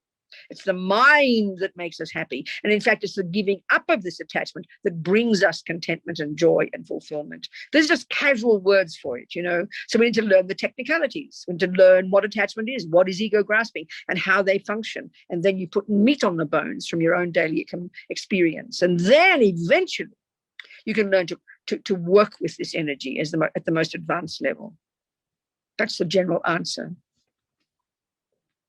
Any other questions there, Anna? We have Maradwin. Merwith, actually. Yeah. Merwith. Yes, Merwith. Talk to me, darling. Ask me the question. See if I can find you. I've got three people at a time on the screen. Talk to me, darling. Go on. Talk to me. I have a million questions, so I will just ask you one. Good. When you talked about trying to develop both your sutra practice and your tantra practice, if you wish to try to do that at the same time. Can you talk a little bit more about what that should look like, or how that can work in a practical sense? Yeah, I mean, at the simplest level for all of us, maybe. I mean, to talk about actually tantric practice in terms of actually transforming, that's the person who's at the level of physics, who's actually Einstein. At that level. So they are actually doing the work. So we just have to be faking it till we make it. So the real way we would combine our practice, the fundamentals of practice is you abide by the laws of, this is junior school, you've got to keep doing that. Abide by the laws of karma, don't harm others, realize that you cause your own suffering, and realize you cause your own happiness. So you live in your vows and you do purification every day. And then you learn to work on your mind, and you recognize the attachment and the aversion, and you learn to avert them and to not follow them. And then on the bodhisattva path, all this is part of it. You are learning then to connect with others and to do what is more beneficial for them than for yourself. And then you add on top of that, from your tantra, you keep your commitments, you do your practice every day, you do your visualization every day, you do your sadhana every day, you say your mantra every day. These are the external ways of practicing, putting into practice so-called tantra, by doing the visualization, by seeing, we're going to discuss this, by seeing yourself as a Buddha, by saying your mantra, and this way transforming yourself at the subtlest level. So that's the level we can apply the so-called tantric practices every day. Does that make sense? It does. I'm just wondering if you, for example, get an initiation, even though you are not at the level of graduate school, does that help you to do the walk yourself into the part thing, or how does that help you to fake it till you make it in Tantra until you're actually at the level of being able? So what you're doing All right. So at the first level of practice, junior school, entry level, Hinayana level, you control your body and speech. You've got to harness your energy. You can't be berserk for doing what you feel and running, driven by attachment and anger. That's causes suffering. So you're ceasing that. Already you become a bit more content. Then you get to the next level, you start to work on your mind and you start to unpack and unravel the delusions and you become even more content. And then you get to the bodhisattva path and you're now able to start to connect to others and maybe even try to do what's beneficial for them by keeping your vows and blah, blah, blah. And then at the tantric level, you take your empowerment. So this is getting us to the essence. This is the practice, the daily psychological practice of Tantra is what they call deity yoga. Deity is another word in Tantra they use. It really is the equivalent of the word Buddha. The word throws us a bit. Deity with a capital D, lowercase d. It's an equivalent of the word Buddha that's used in Tantra. So this is where we now get into these particular practices that are so skillful. So what we're trying, so in Tantra, there's a whole other way of approaching as well. When they say in Tantra, when you do these visualizations, you do this imagine. So let's just say we take an empowerment into the practice of Tara. So we recognize Tara, there she is in the bodhisattva style, this green light body. She's holding this and doing that. Her leg is this way. It's a visual language. And you learn that language and you learn, broadly speaking, to know that she represents all the Buddha's qualities. But particularly this aspect she shows is of courage, action, confidence, getting things done. That's her kind of character. If you see Chenrezig, his character is compassion. If you see Manjushri, his character is wisdom. They've all got all the qualities. So what you're doing is you're basically, essentially all the sadhanas, you're visualizing, imagining her out in front of you. Then you construct that visualization in your mind, and then you practice becoming familiar with that visualization. But the way to think about it when you're doing your practice is you're visualizing that she's like a mirror image. She's showing you what you can be like. In other words, you want to play tennis, you go to watch a video of Federer and you watch exactly how he holds the racket and you see this perfect picture of a perfect tennis player. He's like your ideal, like your, what do they say, Jung talks about, your what's that term Jung uses? I forget the word. So you want to become like Federer, don't you? You know, you want to become another Federer. You want to become your Federer. So you watch how Federer plays tennis and you repeat what he does and you try to watch what he does and you try to do exactly as he does it. So you're seeing Tara out there and you're imagining this. She's showing you your potential. So one of the ways they talk about these practices is that you're bringing the future result into the present. So you're not Tara yet, you're not Buddha yet, but by imagining yourself as, so first you visualize Tara out there, and at some point in these sadhanas, you then visualize Tara coming to your crown, and you visualize absorbing Tara into you, and then you imagine, I now am Tara. So basically it's faking it till you make it. You're seeing Tara out there, you want to become Tara, you do all these different practices, you do purification, you do this and you do that, and then at some point you visualize her absorbing into you, and then you practice seeing yourself as Tara. This is the essence of the psychological approach to these particular practices. In other words, that's another, so the very first level, you're controlling your body and speech. Because you're aiming to become Tara, so you've got to control the crazy samsaric body and speech. Then you control the crazy samsaric mind, stop the delusions. Then you start to proactively develop virtue and goodness. Then you visualize yourself as Tara, you bring Tara into you, and you imagine you become Tara. So this is a final method for how you become that Buddha. That's the essence of what you're doing in deity yoga. And that's the essence of these practices in Tantra. Are you with me? I'm with you. Yes. Good. Thank you. That's exactly what you're trying to do. You know, so first of all, it's like using the analogy of becoming like Federer. First, you've got to control your body, and you can't even hold a tennis racket yet. So you've got to do lots of purification, control your body, control your speech, control your mind. Then you start to learn more about tennis, and then you actually begin to become like Federer. And you bring the future result of you, perfect Federer, into the present. Now I am Federer. I am and that's a cause for becoming the Buddha. It's not just fantasy. It's sort of like faking it till you make it. And it's the essence of it is what we call in the world positive thinking. You're imagining you are becoming the actual Buddha. You imagine it. And by imagining it is a cause for becoming it. So it's like the ultimate in positive thinking, the ultimate. Tantra is the ultimate in positive thinking. So, of course, the language is not familiar to us. These weird-looking green ladies and blue men and multicolored legs and arms and God knows what. It's really weird to us. But we understand, of course, it's cultural. Everything's cultural. We're cultural, you know, everything's cultural. And if you want to learn a new language, we know we're perfectly capable of it. Just because you're not brought up as a Tibetan, just because you don't speak Sanskrit, doesn't mean you can't learn it. If there's something useful in Sanskrit, then we learn it and we make it our language. So we're making this our psychology, our language, our visual thing. We make it, and then we know the meaning of it. By buying into the meaning of it, it becomes real for us. So, okay, now, this is how Lama Yeshe would teach us in the West. When he first met a bunch of hippies, the Westerners in the 70s, you know, mid-60s, early 70s. And he could identify straight away these brilliant beings with their mind. They understand the mind perfectly. And he could see that in the modern world, we're got super amount. This is why Lama would always teach how, in general, in the teachings, they say that degenerate times are the best time for Tantra.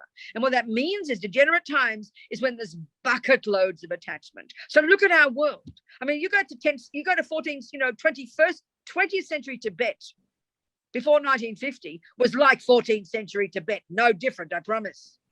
You know, and as Lama Yeshe would say, the monasteries were the only place where there was life and energy and color and beauty, because everything was in the monastic system. You know, lay life was boring and gray and boring, you know. But now we look at the modern world, churches are all locked with padlocks, and the modern world is full of joy and love and color and attachment, basically. So we're driven by attachment. So it's basically what makes us berserk. We're out of control. That's why Tantra, this concept of utilizing this crazy energy, I mean, we've got to be advanced to do it, is exactly the time for right now, why they say Tantra is a perfect time to teach. So Lama would always try to get us the essence. Normally in the teachings, you learn, or you go to the monasteries, you learn you control your body, control your speech, you go to high school, you go to Bodhisattva path, and then when you're more advanced, you will then listen to teachings about Tantra. But Lama Yeshe, from day one, he somehow would teach Tantra almost immediately to us. He would try to get us, he said always, the concept of transforming, the concept of turning yourself into a marvelous person. Instead of the ego's view is I'm set in stone and I'm a load of rubbish, you know. So, and it's a way of lifting you up. This is why in these practices, like, you've got to control your body and speech. That's hard work. You don't want to stuff the fifth piece of cake in. It's hard damn work to do that. And then you got to struggle to be kind to others. And then there's other level of practice. Seeing yourself as Tara, imagining your Tara lifts you. It's very uplifting. It's very kind of joyful.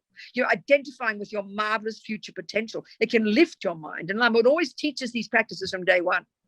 Even the more advanced level, he would try to get us the understanding of logic. He said in the West, we somehow are so sophisticated technologically, mentally sophisticated, because we're so deluded, that we understand this concept of transformation. And he'll always give us these practices from day one. So that this is where it comes into the daily life application of these.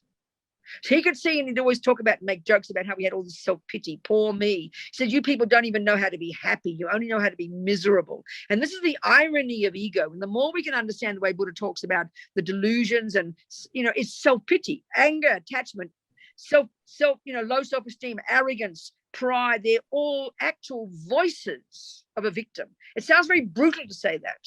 But the more we understand the Buddha psychological model, the more we can see them in ourselves, the more we can see that they are just the voices of self-pity. Lama Yeshe would call ego the self-pity me. It sounds kind of cruel because life is tough. But these voices of ego, when their delusions are rampant, we can see we are hopeless. We feel we're nothing. We can't achieve anything. We're a garbage. The world is a disaster. It's all not fair. I didn't ask to get born. Look at my life. I'm hopeless. I'm nothing. I'm nobody. That's ego. That's the irony of ego, people.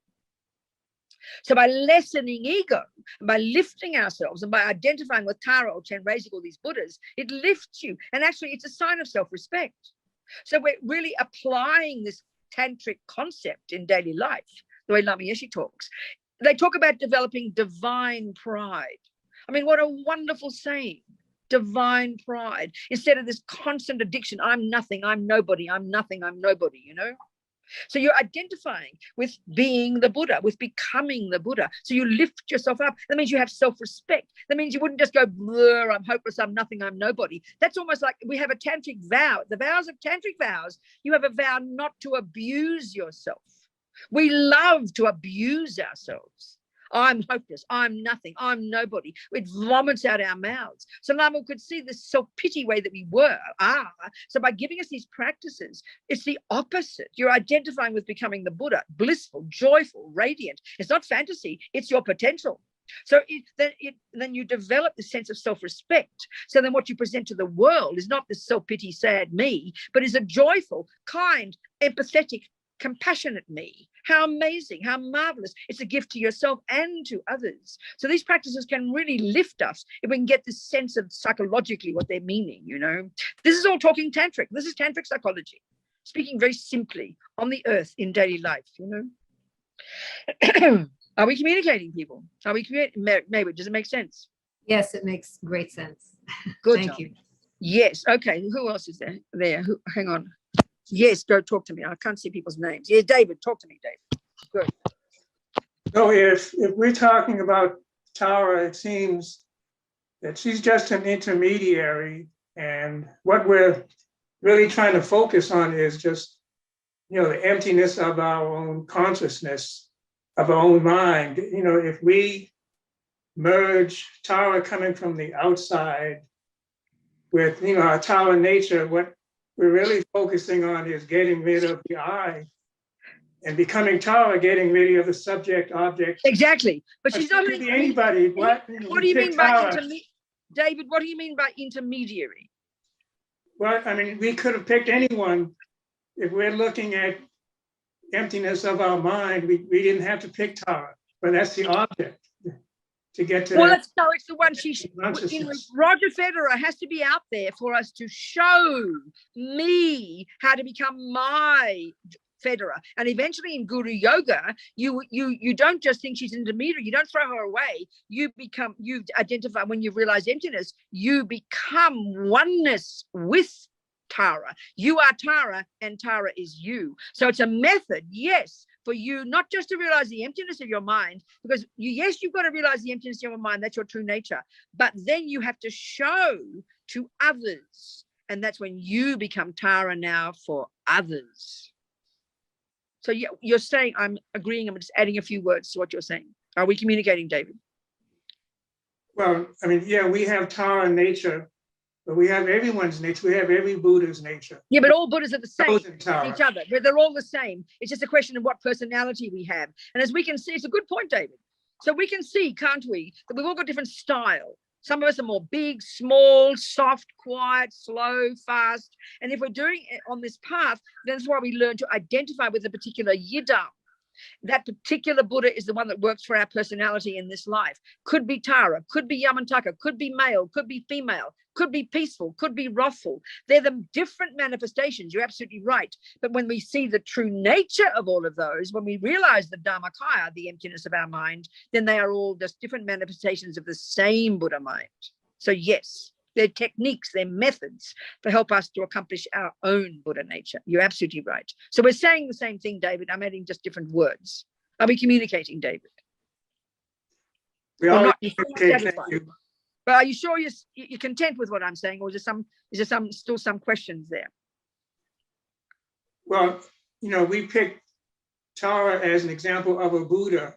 My only thinking was that everyone has Buddha nature. So whoever we pick is a personal choice, but in the end, that's right. Of course it is. That goes without saying. Of course, it's just the method one needs to use. You might like Federer. I might prefer another player. You know, they're all the same. They lead us to the same thing. It's true. Exactly right, David. Exactly. Yes. Exactly, David. Yes. Who else is there? Thank you. Thank you, darling. Who else is there? Other questions? We have a question in the chat from Chris Venerable, Good. and it starts, thank you, Venerable. Just before you spoke about the three principal aspects of the path, you mentioned the most sophisticated use of energy bliss, at which point my audio died. Would you please put this comment into context? Thank you. What was the point we wanted context for?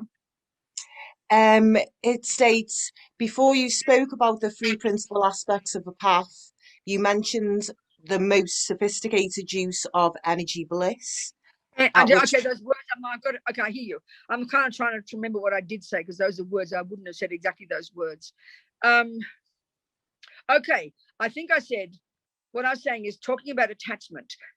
If we can see that attachment is the main problem, then at the first level of practice, you control the servants of attachment, the body and speech. The next level, you get in touch with the attachment itself, and you begin to subdue the attachment itself.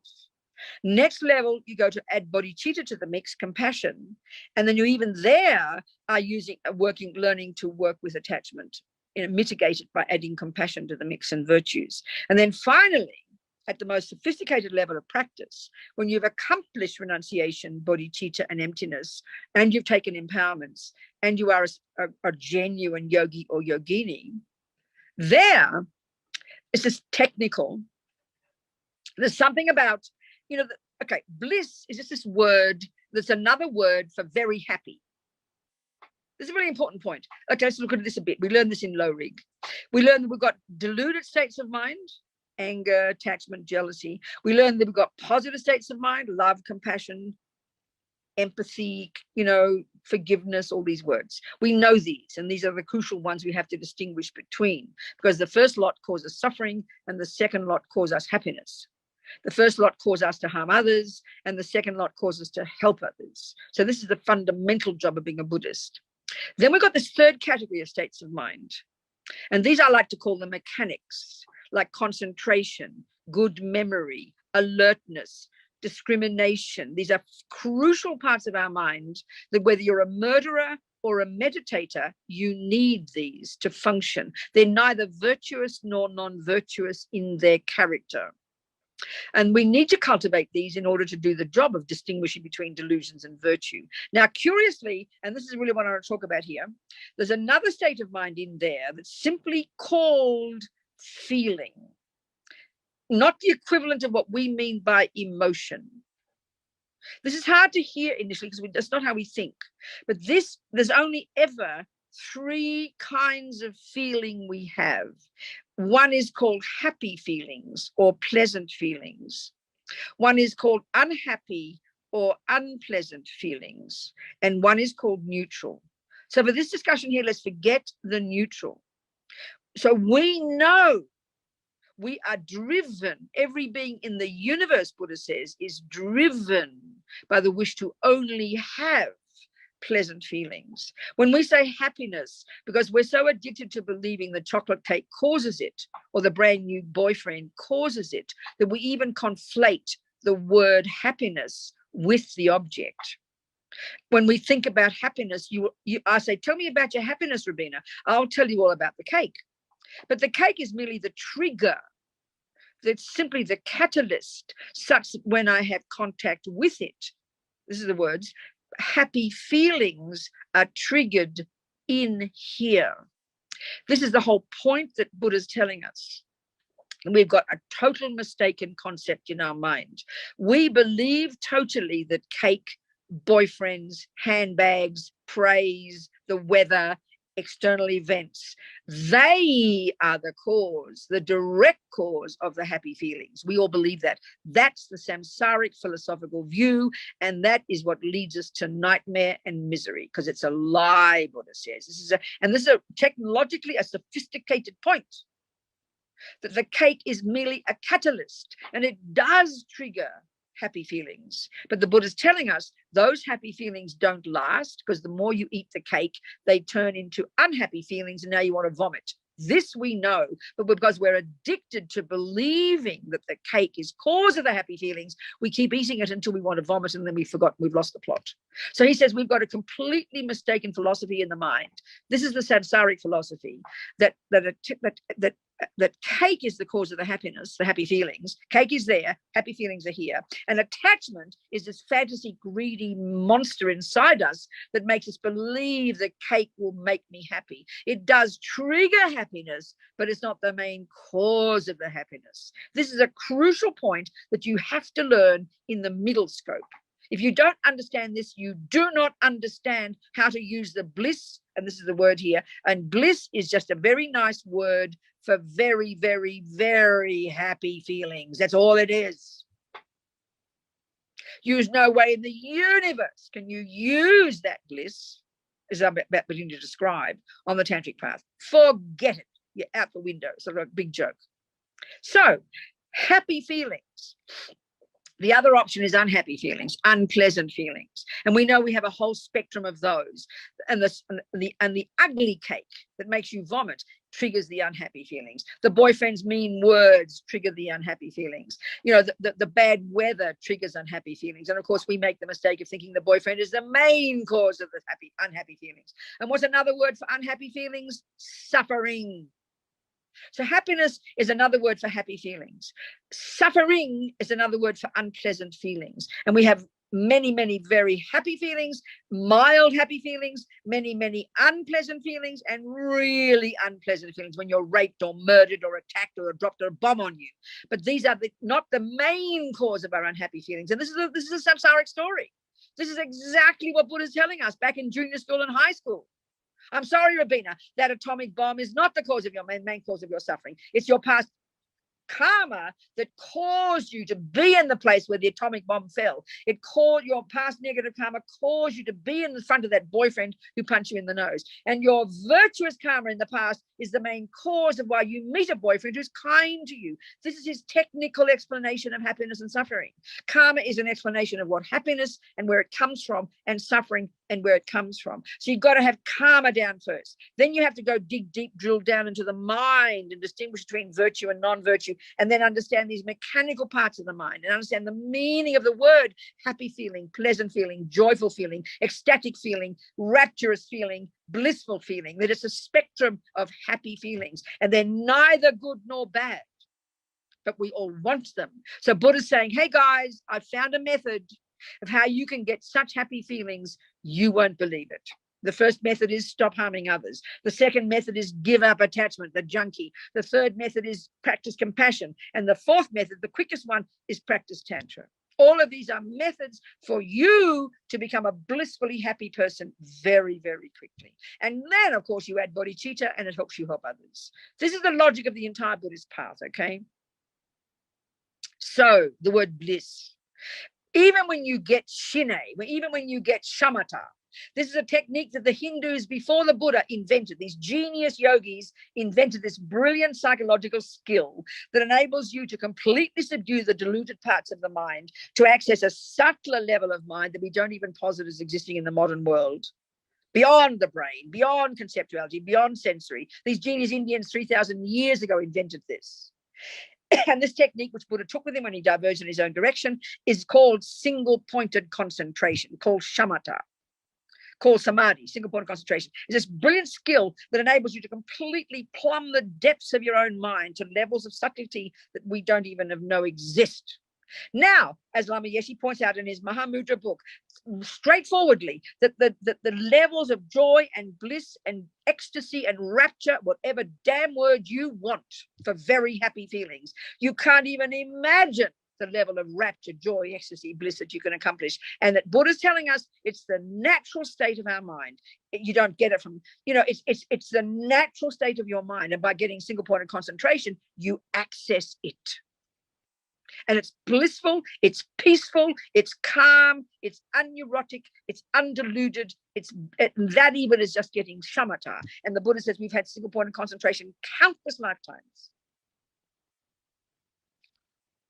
So that's the natural state of our mind to the degree that it's unencumbered by garbage and delusions. So the tantric yogi who has given up harming others, who's living in vows, who's given up attachment, who's given up anger, given up attachment, given up anger, has got bodhicitta. They can engage in these things, get single-pointed concentration, visualize themselves as the deity, internalize that, become the deity, experience their own subtle mind and the utter incredible bliss that is energized by contact, even in your meditation, by visualizing this blissful radiant deity. It triggers intense bliss in your own mind. And now the point about that bliss, it's highly technical. That bliss combined with concentration makes the mind the subtlest possible. It enables you to get to the clear light mind, which is like the microscope of your mind. So the combination of shine, concentration, and bliss, triggered by contact with an attachment object, enables your mind get to the subtlest level. And that's what you can get enlightened in. That is the mind, the level of mind you can use to get enlightened. And that's why all of it's technical. All of it is to help you get to the subtlest level of your mind, energized by contact with an attachment object, which energizes that bliss, which because you don't any longer have attachment and grasping and greed, you are able to utilize it to get your mind to the subtlest level, the level of the clear light mind, and the greatest yogis can then become enlightened at that level. That's the explanation. Okay? It's technical. Thank you, Venerable. And all the garbage, vomit, disgusting talk in the West about tantric, it's so repulsive. I don't want to use the words, it's so repulsive. It's so disgusting. It's so grotesque how people talk. I've got no idea what they're talking about. Any more questions? So, okay, how do you start using bliss? I'll tell you. You eat a bloody piece of chocolate cake. I'm sorry, Australians can say bloody. It's not rude for Australians. But I won't say it because I'm in America. I promise I'll be polite. Just forget about using the bliss for your lovely boyfriend. Just start with the chocolate cake, okay? So before you shove the cake in, anticipating all that happiness when we're so greedy, you don't shove it in. You think it doesn't have a true nature because you've got to realize emptiness. You can't do this without emptiness. Forget it. Without emptiness, this is a joke. So you've got to realize it has no intrinsic nature, Robina. That cake that looks so divine from out there, it's energizing your pleasure. It's energizing the kind of anticipation. So you think it is delicious, and it has no intrinsic nature. It's going to trigger some pleasure, and I'm going to offer this pleasure to the Buddha, and I'm going to hope that this pleasure eventually transforms into my clear light mind, so I can become a Buddha and transform myself completely. And then you happily eat the cake. That's how you can transform ordinary pleasure into daily life. It's nothing complicated. Or even like I said, your attachment for your baby. If it's only attachment, you'll eat your baby for breakfast. But you add love and compassion to the mix, you mitigate, you lessen, you change, you soften the attachment so then it becomes something valuable. This is how you can utilize, you can transform, you can change by adding virtue to the mix, by adding emptiness to the mix. Everything's a way of seeing it. It's different, So what other questions were there, Anna? Yes, we have Alona. Yes, Alona. Good, darling. Talk to me. Hi, Venerable.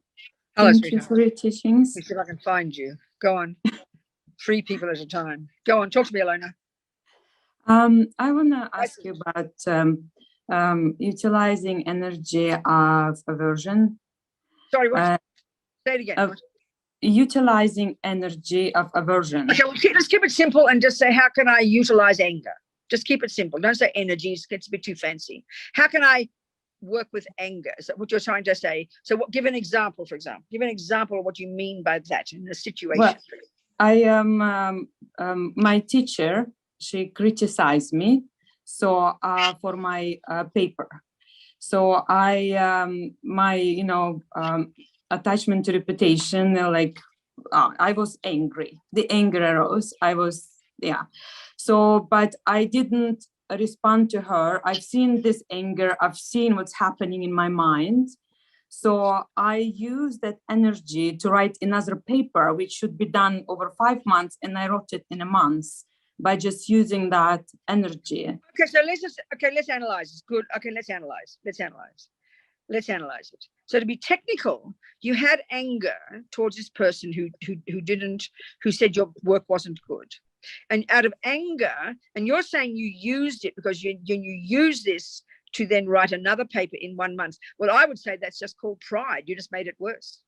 That's not using anger at all. You added pride onto it and made it double trouble. Unless you decided, thank you for this, you can't use that anger. That anger you can't use. There's only one solution, is to take the criticism, accept what she said, and be so happy you've been criticized, because now you can see your garbage mind. And then out of enthusiasm, not arrogance, I'm going to then do a better job. That anger you cannot transform. And that energy you're calling it, I would not say that's virtuous. That just sounds like pride. You're going to prove to her that you're better than she thinks. That's called pride, baby. So that's not transforming anger. That's just adding another delusion on top of anger. You can't transform that anger. The time of transforming anger is if you're a mother and you tell your child off, looking like you're being angry, but genuinely motivated by compassion. That's the only time. So any delusion you're using has to be underpinned by a virtue. So I would suggest that, I mean, with very blunt, I'd say that was just, that energy wasn't transforming anger. You used it to prove to her that you're better than she thought. And that's called pride. So better change it. Okay, baby. Thank you. Thank you. Thank you. Anybody else? Michael, did you have your hand raised? Where's Michael? Yes, I was Hello, wondering. Michael. Talk to me. Good. I can see you. On the Berzin site, when he's talking Start about again. Sorry, start again. What? on the Berzin site. Oh, good. Study Alex Buddhism? Berzon's website. Yes. Yes, on his website where he's talking about downfalls to the Bodhisattva vows. Yes. One of the things he says for the ninth vow is that to disregard vital teachings. But my question. I'm confused. What does he mean by that? That one of the downfalls of the ninth vow is to disregard something that you've been taught. Oh, I see. So to arrogantly say, no, that's not true or something. Arrogantly say, no, that's not true. Oh, okay, good. So go on. No, on the other hand, I've heard you, and I've heard His Holiness, and I've heard my other teachers say that, you know, you have to try it on and take what makes sense. So how do you hear a teaching if you disagree, if it doesn't make sense to you? No, I understand. There's a what do I massive do? difference, Michael. That's really not complicated. That's really not complicated. I would suggest let me just see if I haven't got the course notes in front of me, but I would suggest it's a breaking of vow. It's a downfall when if you reject the teaching because you think it's a load of rubbish and you just dismiss it. That's not taking it on and then putting it on the back burner. That's it's driven by arrogance and sort of smarty pants. That is completely different from not, Buddha says, don't believe a single word I tell you. That's completely different. So you're listening with humility. You're listening to this teaching with the assumption this person knows what they're talking about, but they say a certain teaching you don't understand. You leave it there. That's not disregarding it. But disregarding would only be a non-virtue if it's driven by a delusion. So you've got to look at the delusion that's driving it. It can be driven by a virtue, which means it's not a downfall. You can leave it there because you can't comprehend it. That's completely different. So you have to see the motivation. That's the key in that case. Absolutely the key. That makes sense, doesn't it, Michael? Absolutely. Thank you, Venerable. Yeah, that's absolutely, it's really important one. And the thing is for me, the feeling I've got, again, use a simple example of Federer. I like always all the examples. And he tells me to do some tricky backhand and I haven't got a clue what he's talking about. It's too advanced for me. But I trust that Federer knows what he's talking about. So I leave it there for now, rather than, oh, Federer doesn't know what he's talking about. How can that be true? Then that's a real problem for your mind, isn't it? It's a big difference. The motivation has to be the difference, Michael, because what makes the bodhisattva vows broken isn't the action, it's the motivation. That's the key to remember. The first level, it's the action that breaks the vow. But here, it's not the action that breaks the vow. It's the motivation that compels you to do the action. That's the crucial difference with bodhisattva vows. You with me? It's clear, isn't it? Good. Thank you, Michael. Good point. Otherwise, we have this blind faith and I shouldn't be questioning and we're scaredy baby. That's no good. That's ridiculous. That's a disaster. Thank you, Michael. Very good point. What else is there, Anna? No more hands raised or questions in the chat, Venerable. Okay. So then let's talk about the general way, the one that I find most powerful. Forget the technical ability of the greatest yogis to utilize the bliss that's energized by contact with an attachment object, because they're the right words. Just to try to get the general, this is where Lama would try to show us how by, even thinking I've got Buddha nature, even thinking I've got potential.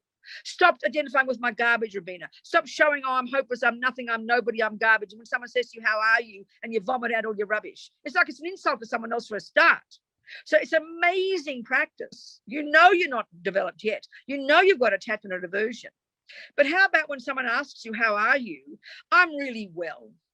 Straight away, right there, you're subduing your unhappy self-centeredness, and then even the action, this is also bodhicitta, even the action, I always quote this, maybe it sounds funny, but I love it. This is before I was a Buddhist. I heard Grace Kelly say, that wonderful actor, of course I have to look beautiful. People have to look at me. Now, I always notice there's Charlene. Charlene always dresses up. She's got to look at her with the nice jewels around her neck. She wears it, paints her nails. I think she always looks lovely. She's doing a Grace Kelly. She's thinking of other people. I mean, she might be vain as well. That's her business. But when you know that other people have to look at you, this is bodhisattva and it's tantric.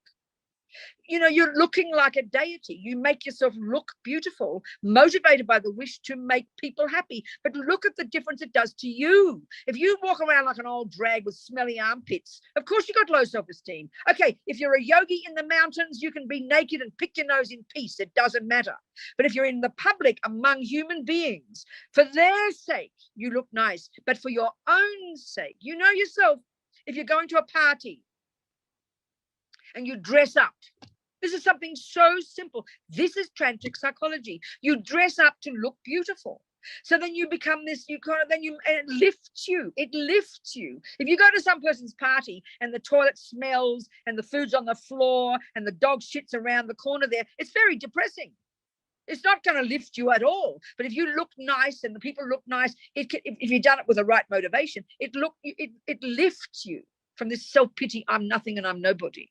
So even making a conscious effort to look nice for other people is bodhicitta. And then if you've got the tantric one, thinking of I'm Tara, presenting myself to others.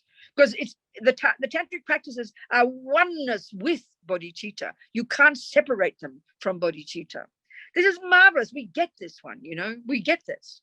We understand it. It lifts you. It's very skillful. That's tantric philosophy, tantric psychology, I promise. And they said, what about mantra? Okay, you see, we've got body, we've got speech, and we've got mind. So, you know, as before the point that, who was it made? David, I think, or Christopher, I think. Which one? David, Michael, which one? That point about David. About the point about, yeah, of course, all of it's just a means to help us get in touch with the emptiness of our mind. That is true. But we've got the mind. That's when we have accomplished Buddhahood, we've achieved the Dharmakaya. The Dharmakaya just means truth body, but it's referring to the enlightened mind. It's referring to the enlightened mind. When you've accomplished, you've perfected the realization of emptiness, and with bodhicitta in the mix, and your mind is now perfected. That's pure, unmanifest, all-seeing, all-pervasive, all-compassionate consciousness. And it's just that's that pure Buddha. And all Buddhas are that. But now you've got to help sentient beings. So you need speech and you need body. That's for the sake of others. Buddhas do not need body and do not need speech, baby. They've done the job. But to benefit sentient beings, you need speech and body. And that's where the practice of Tantra comes in. So by practicing seeing yourself as a deity, slowly, slowly, you transform your own subtle energies literally into the Sambhogakaya, the subtle light body of that Buddha. Your subtler physical energies mixed with your subtle mind manifest as that deity, literally. That purifies the body. But then mantra, Sanskrit, the Sanskrit sounds, by all the lamas say that they don't translate the mantras. They're always Sanskrit. I say that's the purest sound. And in the tantric aspect, the tantric view of how we're made up, we see we've got gross body, which is inextricably linked to our gross mind, which is our sensory consciousness. Then we have subtle body, which is the subtle the subtle 72,000 subtle channels coursing through our body from head to toe. And through all those channels are coursing these subtle wind energies, or prana, which is the subtle physical energy. And then inextricably linked to all those different wind energies are our different mental states. This is clearly not neuroscience. It's obviously different, you know. So all of our mental states, like attachment and love and compassion, they're all connected to their own wind energies, inextricably connected, and they're coursing through these different subtle nervous system. So this is the basis of Tibetan medicine. Your Tibetan doctor will feel your pulses, and she'll feel the imbalance of those different wind energies, which she's familiar with, and she will know that that particular wind is connected to your attachment mind. So she gives you herbal medicines that calms the physical wind energy down, which helps calm your attachment down. If you've got the anger one, all the different states of mind, they can recognize by the winds which state of mind it is that's causing the problem. It's such a sophisticated holistic system. It's amazing, you know. So there's this intimate, inextricable relationship between the winds and the mind. They say the mind rides on the winds. So then, you know, this is how karma works as well, as Lama Zopa said. Just by having a negative thought, not even speech yet, that pollutes your mind, that programs your mind with that tendency. And then because that mind, that level of mind is inextricably linked to those winds, it pollutes your wind energies. And in turn, that manifests as one life or other, or even future in this life, as physical sickness. And then in turn, over many lifetimes, that impacts upon the external elements, and it causes the imbalance of the external elements. This is called environmental karma. So what starts in our mind is the cause of the entire universe. This is why you can have hell realms and spirit realms and God realms. It's the minds of those beings programmed in that negativity, which programs those wind energies, that causes you to take one birth or other in another life as a suffering being, like a hell being, and your external environment is this fire energy. I mean, it's literally explained, you know, these are all made by minds. So the Vajrayana model describes this in great detail. So in the same way that you can pollute and poison your mind and your body, you can purify it. So sound is mantra. Sound is the wind energy, and the purest wind energy is mantra. So this is one way of applying Tantra every day. You say mantra. You say the Chinrasic mantra, the Tara mantra. I mean, Lama Zopa's got so many mantras that nobody else has even heard of. They all got their own little kind of specific antidote for this one, for that one, for this poison, for that one, for that delusion, for that sickness. There's so many of these marvelous mantras. And by just saying that sound, you purify your mind and your body. This is Tantra. It's amazing. It's marvelous. It's so skillful. All the techniques are there. So you purify your speech. First, you purify your speech by being silent. Just shut your mouth, okay? Second, you purify it by actively not lying, bad-mouthing, etc., etc. And then you purify it by actively saying mantra. And even just by saying good words, by saying kind words, just by saying kind words, you purify the mind and you purify the wind, which is your speech. This is how we turn ourselves into Buddhas. Every day using these techniques. Are we communicating? It's not mystical. It's not mystical, I promise. It's psychology. Very brilliant psychology. All of it, every bit of it.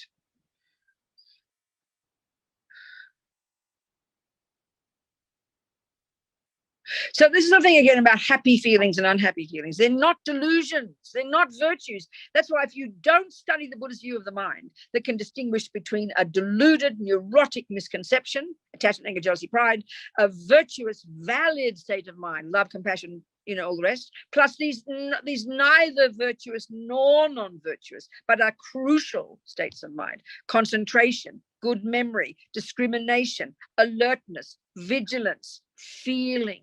It's a very specific model. And if you don't study these three characteristics, you won't understand what it means, feeling, bliss, ecstasy, because we confuse them with attachment. We think happy feelings and attachment are the same. They're completely different states of mind, completely different states of mind. When we understand this, we can start to navigate our mind and work with it skillfully, which is the Buddhist view, you know. We all want happy feelings. And all Buddha's saying is, honey, I found some methods to get really happy feelings, such the likes of which you have never had before. I mean, he's exciting us, but we just hear it as misery. You know, I've got to give up attachment, give up happiness. We so misunderstand because we don't study it properly. I mean, not that I have, but what bit that I know, I'm trying to express.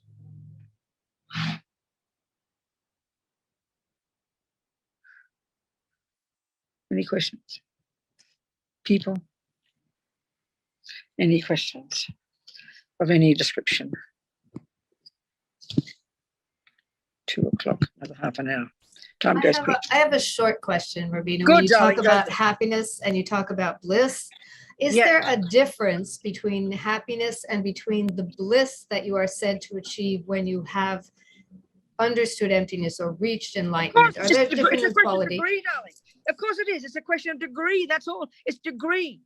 That's all. It's a degree. Can you see what I'm saying? Yes, I was just wondering if there's anything qualitative about it, not just degree, but also a kind of type. What do you mean by that? What do you mean by that, darling? Qualitative. That means it's much better bliss, much happy bliss, and it's not polluted by delusions. Right? Okay, good. Listen. The bliss we have now, the pleasure we have now, whether it's from the best boyfriend on the planet or whether it's from cake, whatever the object is. You understand? This is how we get pleasure now. Would you agree with that? We get pleasure Yes. by meeting by meeting objects. Would you agree with that? Yes, it's very What mundane. is but telling yeah. us? Okay, now think of a junkie, or think of an alcoholic, think of a person who's got lots of attachment, because attachment is just junkie mind. It's a question of degree. Can you get that? Yes. So attachment to cake is the same as attachment to alcohol, is the same as attachment to killing, is the same as attachment to torture. It's a question of the habit in your mind and a question of the strength of the attachment. You with me? Mm-hmm. You with me? So, I okay. am. So we all believe, this is a samsara you. You know, so for example, that little boy fisherman, whom I always a story I use, due to his past killing karma, he came into this life, he got a human body, nice boy, he met fishing at the age of 5 or something. And what happened is it's like a memory of killing triggered. As soon as he saw fishing, it's like it triggered a memory. He doesn't call it a memory. It's suddenly, what happened is this. This is technically what happens. I'm getting to your answer. So the past karma of killing is still in his mind because he hasn't purified it. So he meets the condition called fishing. It triggers like the memory. And the stronger the habit of past killing, this is what happens. This next millisecond, the moment he made contact with fishing, what it triggered was a very happy feeling. A very happy feeling, a pleasant feeling. He'd even call it a joyful feeling. That's called happiness. But what he therefore thinks that fishing is the cause. And that would be reasonable. When you put your cake in the mouth, it triggers a pleasant feeling. So the samsaric philosophy says, the cake is the cause, which is why you keep eating it. And then what also kicks in is attachment, which then exaggerates the deliciousness of fishing. It exaggerates the deliciousness of the cake. This is technically how we're paralyzed in samsara. You meet the fishing, it triggers the memory, and the strength of his habit of killing equals the strength of the pleasure triggered right then. This is the tragedy of samsara. So then attachment kicks in and makes it look divine. And so of course he believes fishing is the cause of those happy feelings. Of course we believe that boyfriend is the cause of happy feelings. Of course we believe the cake is the cause of the happy feelings.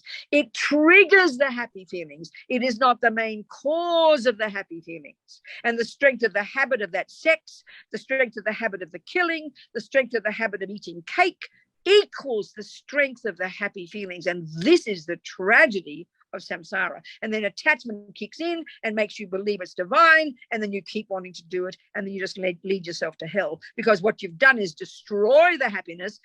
And this is the point I'm getting at, is this. So the one point, the key point, the qualitative difference. The stronger the habit to eat the cake, jump on the boy, or do any of the other attachment actions, including harming others, equals the strength of the happiness. But it's the happiness of a junkie. You look at that pleasure. I mean, if a person, you're fully involved in being a junkie, a heroin addict or an alcoholic, or you eating your food, because the habit is so strong, you know that to even call it pleasure is like a joke, because you keep eating the cake hoping more pleasure will come. But as you keep eating the cake, as you get more cake, as you get more habit, the pleasure diminishes and it just becomes desperate pleasure. Can you get that point so far? Yes. So the happiness that we get on the basis of getting an object of attachment is actually really polluted, really grasping, really contaminated, and really desperate. Can you hear that? Yes. But all Buddha's saying is, hey guys, I found a method. When you've given up attachment, you've given up delusions, and you've accessed your subtle mind, the joy that you will, forget even emptiness, baby, the joy you will experience is uncontaminated. It's just utter, blissful, radiant, calm joy. It is not desperate. It is not frantic. It is not the joy of a junkie. It's pure, unelaborated, unbelievable. We can't even conceive of it, because we don't know any joy that isn't triggered by attachment. So when it's no attachment, you access your own mind, your own natural potential for joy. That's even just getting shamatha. Forget emptiness, because there's no delusions there, even temporarily. So it's unequivocal, incredible bliss, but it's not desperate. It's utterly peaceful. It's utterly peaceful. That's the part that's completely new to us. Can you hear me now? I can. Yes. That's the answer. Yes, it is. Thank you. Who's even had a slight experience in meditation They all say the joy, you can't describe it because it's so peaceful. And you look at the joy we have now, it's not peaceful. The more the attachment, the more it is totally jagged and frantic and completely eye-based. It's even a joke to call. It's like the joy, I use this example. Remember when I was in Tibet, you go to the toilet on these planks of wood and the shit goes way down. And there are these wild pigs with their mouth open, waiting for the hot shit. That's the level of joy we have now by eating the cake and having the boy. Okay, just to give an example. Are we communicating? That's a very graphic example. Yes, Thank we you communicate very much. perfectly. Okay. So this is what Buddha's telling us, but it sounds so mean of Buddha, like he's telling us to give up happiness. No, he says, I've got a much better happiness for you. But we can't hear it, you know. Do you understand? I do. Thank you And very now much. this is why in ordinary daily life, listen to this. The other thing Buddha's saying is very simple. Happy feelings. This is the other point that's very depressing when you think about the fisherman. So if we ask the question, well, if that cake does trigger happiness and the killing of the fish does trigger happiness, then if it's only a trigger, what's the main cause? This is the question we've got to ask. And this is Buddha's simple answer in the Four Noble Truths. The main cause for that one moment of happy feeling is a past virtuous action that's such that it was just triggered by, and that's the tragedy, by contacting the fishing. I don't know how it works. It's so peculiar.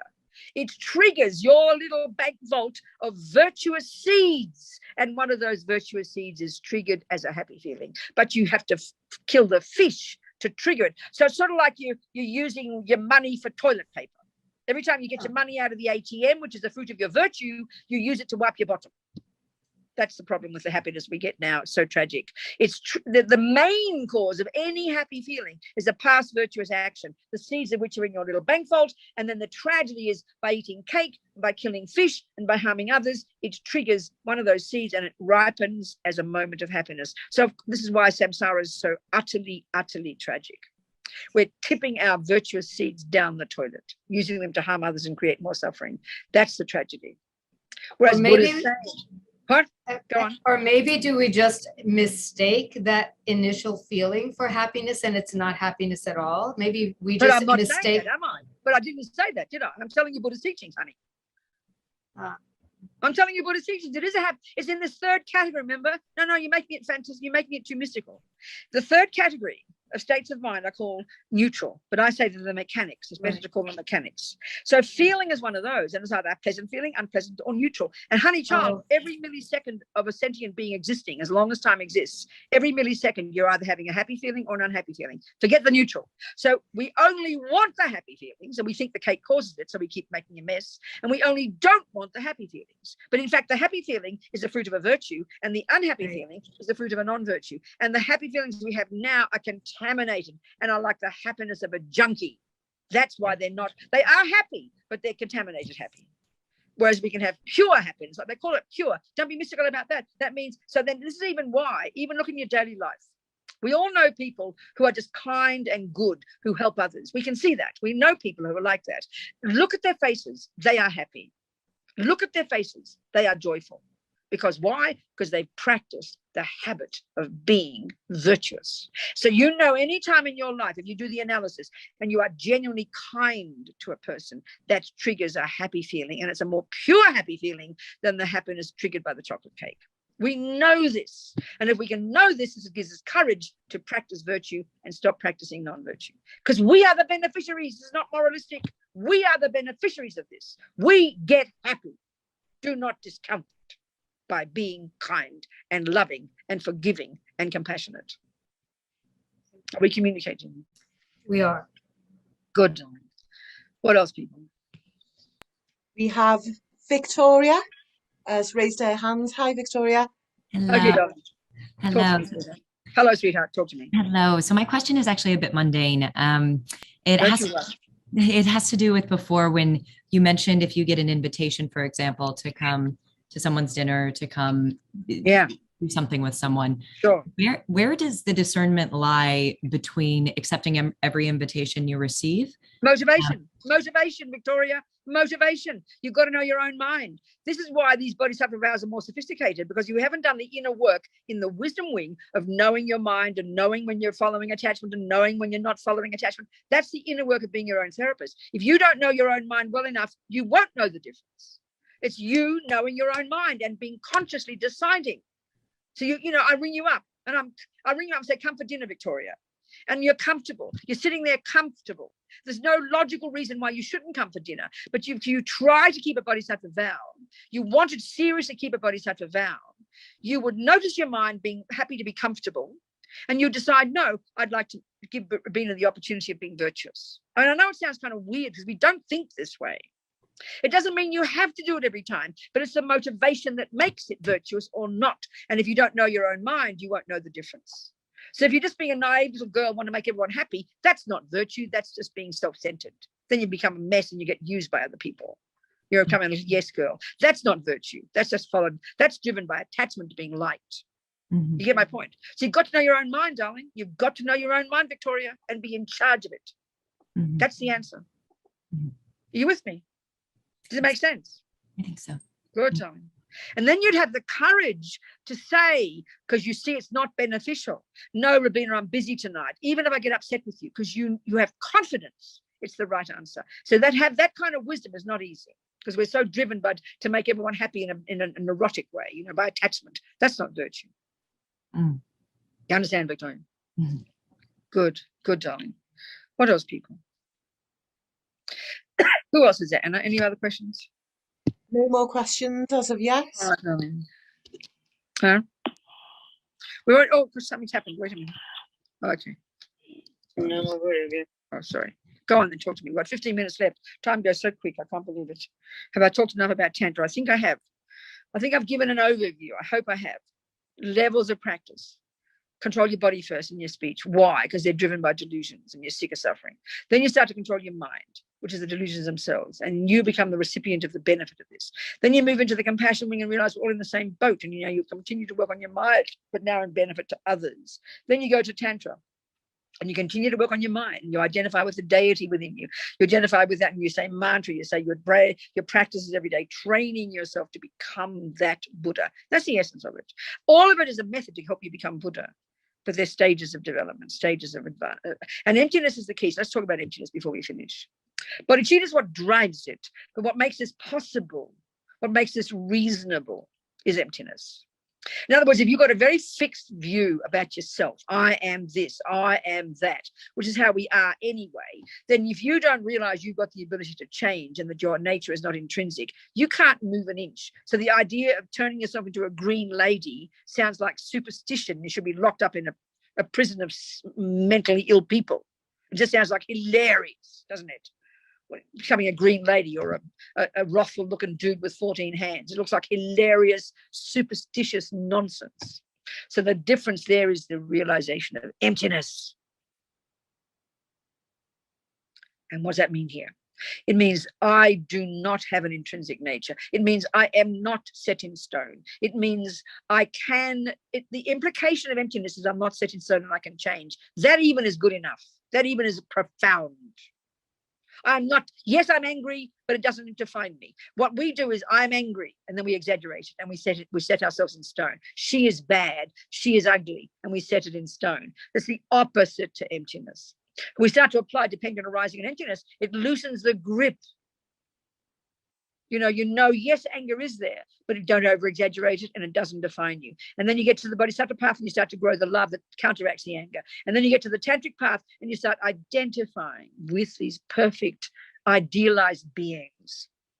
And so because of karma, because every tiny thought you have leaves imprints in your mind, every time you think I am Tara, you're programming your mind to become Tara. And what enables you to become Tara is because your mind is empty. So they talk about Buddha nature. We all possess Buddha nature. All that means is every mind has the potential to turn into the mind of a Buddha. And why, the final logic for why you can change your mind from deluded mind to virtuous mind to perfect mind is because your mind is empty of existing from its own side, empty of being intrinsic, empty of existing truly, empty of self-existence, empty of existing in and of itself. All these are synonyms because your mind has no intrinsic nature as this or that. Because of that, it can become a Buddha. That's the logic of Buddha nature. So it should be very encouraging to us. And we can see the suffering of I am bad, I am no good, I cannot do it, I am hopeless, this is no good. We can see the pain that causes us because it paralyzes us. And then look at the pain it causes when we see other people the same. Look at him, he's evil, it's bad, therefore this and therefore that. We go crazy completely.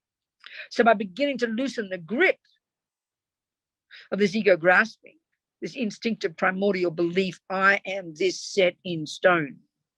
Already with karma, you're doing that. And then when you're seeing your mind, you're doing that. And then you get to bodhicitta, you're doing that. And now you get to Tantra, and you're really doing that. So you're priming your mind all the way through the stages of practice, you know.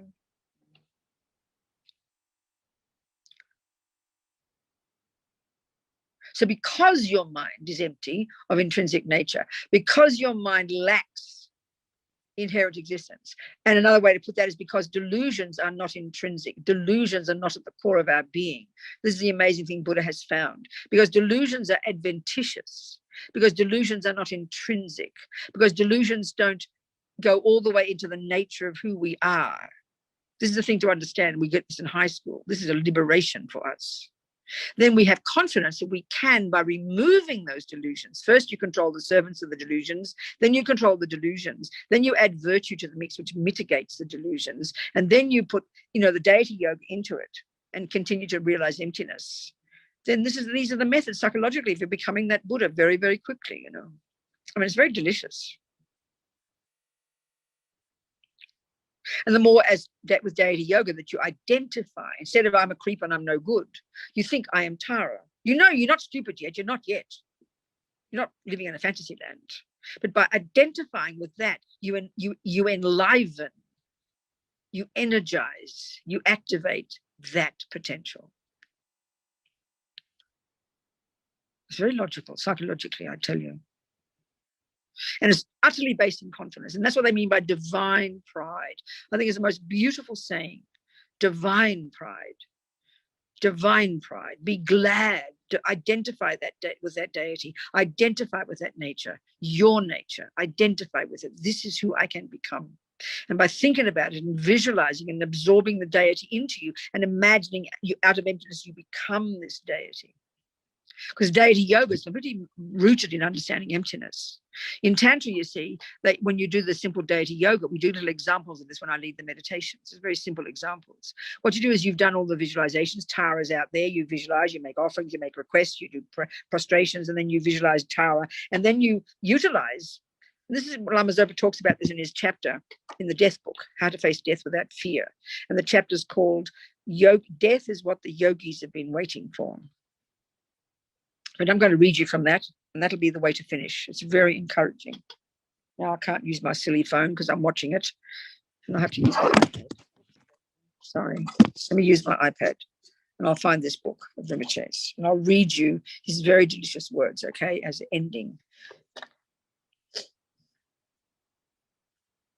Find it first.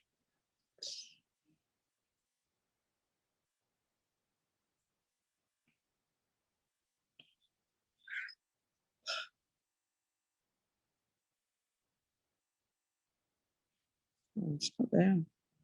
There we go. Okay. It's asking me to buy it. That's ridiculous. I've got it in my book. How come it's not here? Might as well buy it. What the hell? Come on, you people. I'll read it to you. I've got it on my computer, but my computer's underneath my phone, which is underneath my little stand, which is underneath a box. So I could prop it up properly so I could see you all on my phone. Oh, this is taking too long. I can't do it. So let me see how else I can get it. I have to get my computer, so excuse me, people. I have to just do some wiggling around here. You can still see me. There we go. Here we go. We've got it in here. It's very encouraging words.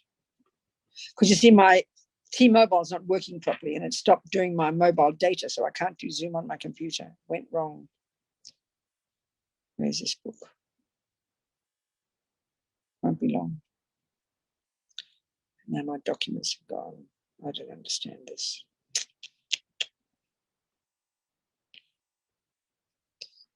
Okay. I have to find it. I'm sorry, can't find it. Where books are.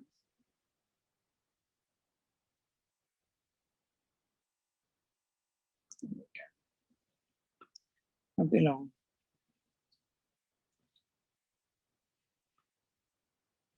Death. Okay, here we go. Death reprint. Here's the chapter. Okay, good. So listen. So just listen.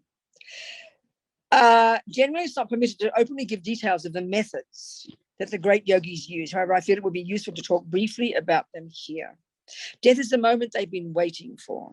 At the point in the death process, when all the grosser consciousnesses have ceased, and that's what the death process is, gradual deconstruction from the gross to the subtle to the very subtle. Death is the moment. So at the point of when all the grosser consciousnesses have ceased and only the extremely subtle consciousness is left, as discussed so the yogis, those who've observed karma well, kept their precepts purely, spent their lives training their minds in the clear light meditation, and have been able to recognize this clear light in this death process, which they've meditated on all their lives, the imagined, visualized one, are now able to recognize the clear light of death. They can remain in meditation in the clear light, conjoined with emptiness for as long as they wish. 1 hour, 3 days, many months. Some meditators stay in clear light meditation in their hermitage for years. There are many examples, so never mind that. So by concentrating in this subtlest state without distraction, some practitioners achieve enlightenment at that time. They actually, because in other words, the death process, because the mind is becoming subtler just naturally, then because you practice all your life, you're able to go through that process without losing the plot. And you get to the very subtle mind, which is the subtlest, most capable level of your mind, like the microscope, like I said before, just naturally. And you're able to meditate at that level. That's the most potent level of your mind. They actually realize they become Buddha at that point. Many Tibetan lamas have passed away, and it's okay. Thinking that a person was, never mind that. So you too can transform death, intermediate state, and rebirth. The practices these yogis do are available to those who have taken a highest Tantra initiation. They will be Kala Chakra, Vajrayogini, Heruka Chakra Samvara, Gyalwa Gyatso, Yamantaka, many of these. They are the quickest methods for achieving enlightenment in one brief lifetime of this degenerate time. By doing these practices, you can collect in just a few years the merit that would otherwise take you 3 countless great eons to collect on the Mahayana perfection vehicle path. This is one of the key factors about the tantric path. And it's a technical thing, you know. These practices have a very special arrangement, and doing the sadhana, that's the term they use. I don't know what the technical meaning in Sanskrit is, but it's a constructed way you practice these deities, that you do the complete sadhana, not just simply generating yourself as the deity and reciting the mantra without the mandala, not like that. Is a very important preparation for death. You will understand this when you have received the commentaries on the generation stage and the completion stage practices. Whether you do the long version of the sadhana of the deity you are committed to do, or the middle-length version, they both contain the essence of the generation stage practice, transforming the 3 experiences of death, intermediate state, and rebirth into the 3 bodies of a Buddha.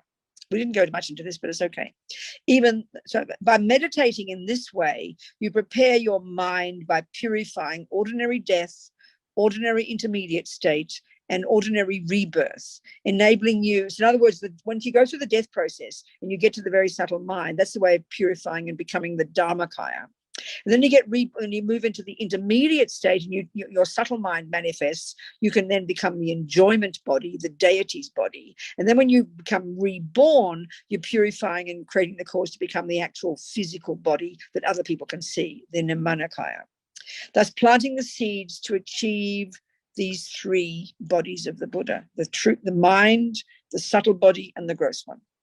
When you just recite the words, there is, of course, a positive imprint left on your mind, but you're not strongly preparing your mind as you would if you to actually meditate.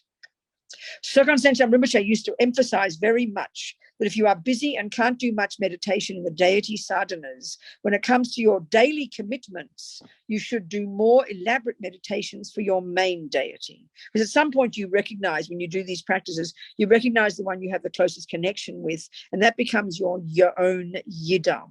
It sort of suits your character. It suits your nature.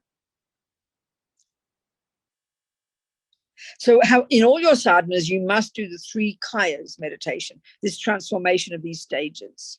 Even if it's not elaborate, even if you don't follow the extensive procedures, you should at least meditate on the last point, the four qualities of the foundation, having the divine pride, thinking, this is the Dharmakaya, this is me.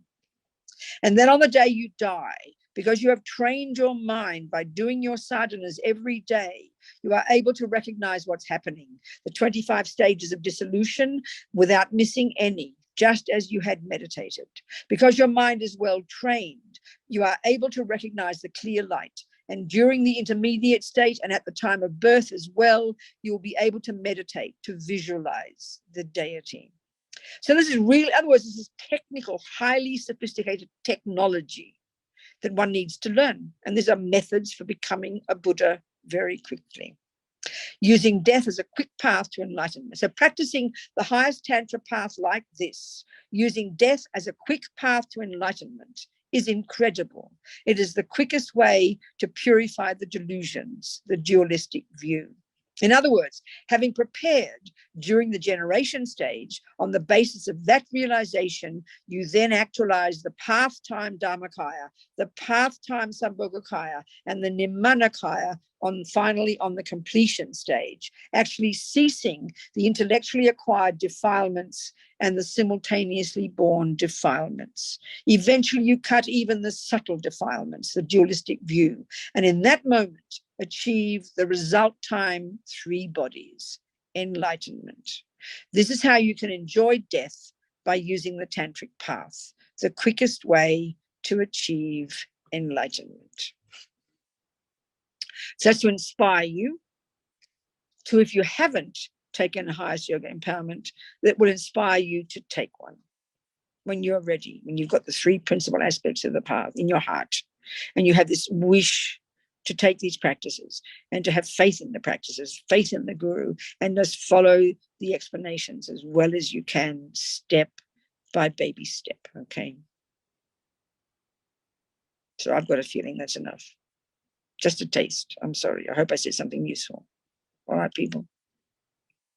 So I said we should read the three principal aspects of the path. I think we'll do that. Okay, now I'll read it. It's a good exercise.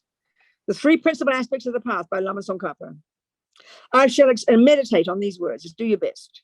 I shall explain here, to the best of my ability, the essential points of all the scriptures of the conqueror, the path acclaimed by all excellent bodhisattvas, the gateway for the fortunate ones aspiring for liberation. Those who are not attached to the joys of cyclic existence, who strive to make meaningful, I've got to get my picture out of the way, hang on. Who strive to make meaningful this life of leisure and opportunity, who place their trust in the path that pleases the conquerors. O fortunate ones, listen with an open heart. Without pure renunciation, there is no means to pacify the yearning for the joys and fruits of samsaric ocean. And as craving for existence chains us thoroughly, at first search for a true renunciation. By cultivating in mind that this human life is so hard to find, yet has no time to spare, preoccupations with this life will cease. By contemplating repeatedly the truth of karma and samsaric suffering, preoccupations with next life will come to cease. As you habituate in this way, and when not even an instant of admiration arises for the prosperities of cyclic existence, and when the thought aspiring for liberation arises day and night, at this point, true renunciation has risen. So we can see from that we have a way to go. That's just renunciation, folks. Okay. Now, such renunciation, too, if it is not sustained by pure awakening mind, which is bodhicitta, it will not become a cause of the perfect bliss of unexcelled enlightenment. Therefore, intelligent ones generate the excellent bodhicitta. They're being swept away constantly by four powerful rivers. They're bound tightly with fetters of karma, most difficult to escape. They're trapped inside the iron mesh of self-grasping. They're enveloped from everywhere by thick mists of ignorance. They take birth within psychic existence that has no end, when they're endlessly tormented by the three sufferings. By reflecting on all your mothers who suffer such conditions, please generate the supreme bodhicitta. You see, this is the point. If you can't have renunciation of your own suffering, it is absolutely impossible to have compassion for others' suffering, which is why renunciation comes first. If you do not have the wisdom realizing the ultimate nature, even if you gain familiarity with renunciation and bodhicitta, you will not be able to cut the root of samsaric existence. So strive in the means of realizing dependent arising. When, with respect to all phenomena of samsara and nirvana, you see that cause and effects never deceive their laws. And when you have dismantled the focus of objectification, at that point, you have entered the path that pleases the Buddhas. So long as the two understandings of appearance, which is undeceiving dependent arising, and emptiness, devoid of all of these, remain separate. So when appearances, which is dependent arising, and emptiness, these two, when they remain separate, as long as you have not realized this, that they're not separate, you haven't realized the intent of the sage. However, at some point, when without alternation, but at once, the instant you see that dependent arising is undeceiving, if the entire object of grasping at certitude is dismantled, at that point, your analysis of the view is complete. You've realized emptiness.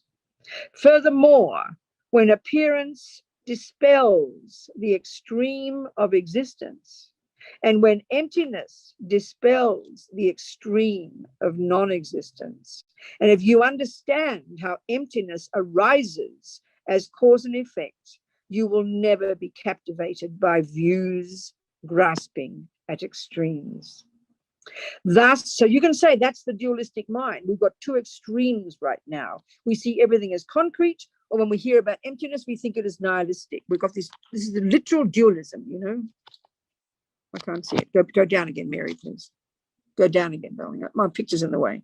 So thus, again, I'll read it. Thus, when you have understood as they are the essentials of the three principal aspects of the path, renunciation, bodhicitta, and emptiness, then, O son or daughter of seek solitude, and by enhancing the power of perseverance, swiftly accomplish your ultimate aspiration. So these three qualifiers. And I said, so to repeat and to finish. So having a semblance of genuine confidence and to some degree, some understanding of this renunciation, that you're sick of suffering, that you're exhausted by suffering, and that you know that your karma and your delusions cause it, and you want to get rid of it. And a semblance of understanding of this outrageous, unbelievable bodhicitta, that everybody else is in the same boat. And finally, that nothing has an intrinsic nature. When these three, you've got a semblance of realizing these three, understanding these three, then you're ready to take an empowerment.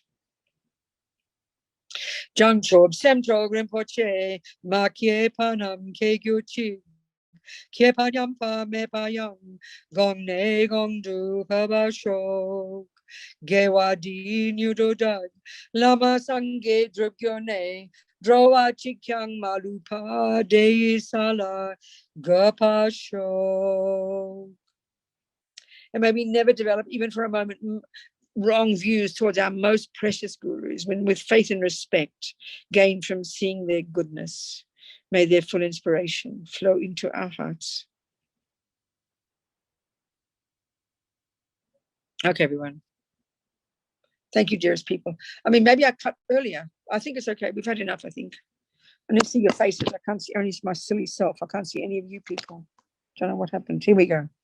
Everybody's there. Caroline, thank you. Anna Lona. And there's, I can't see everybody's names. Charlotte's there.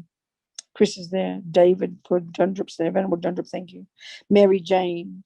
And Charlene is there. And Don is there. And Erin is there. And Victoria. And Mikhail. Jane.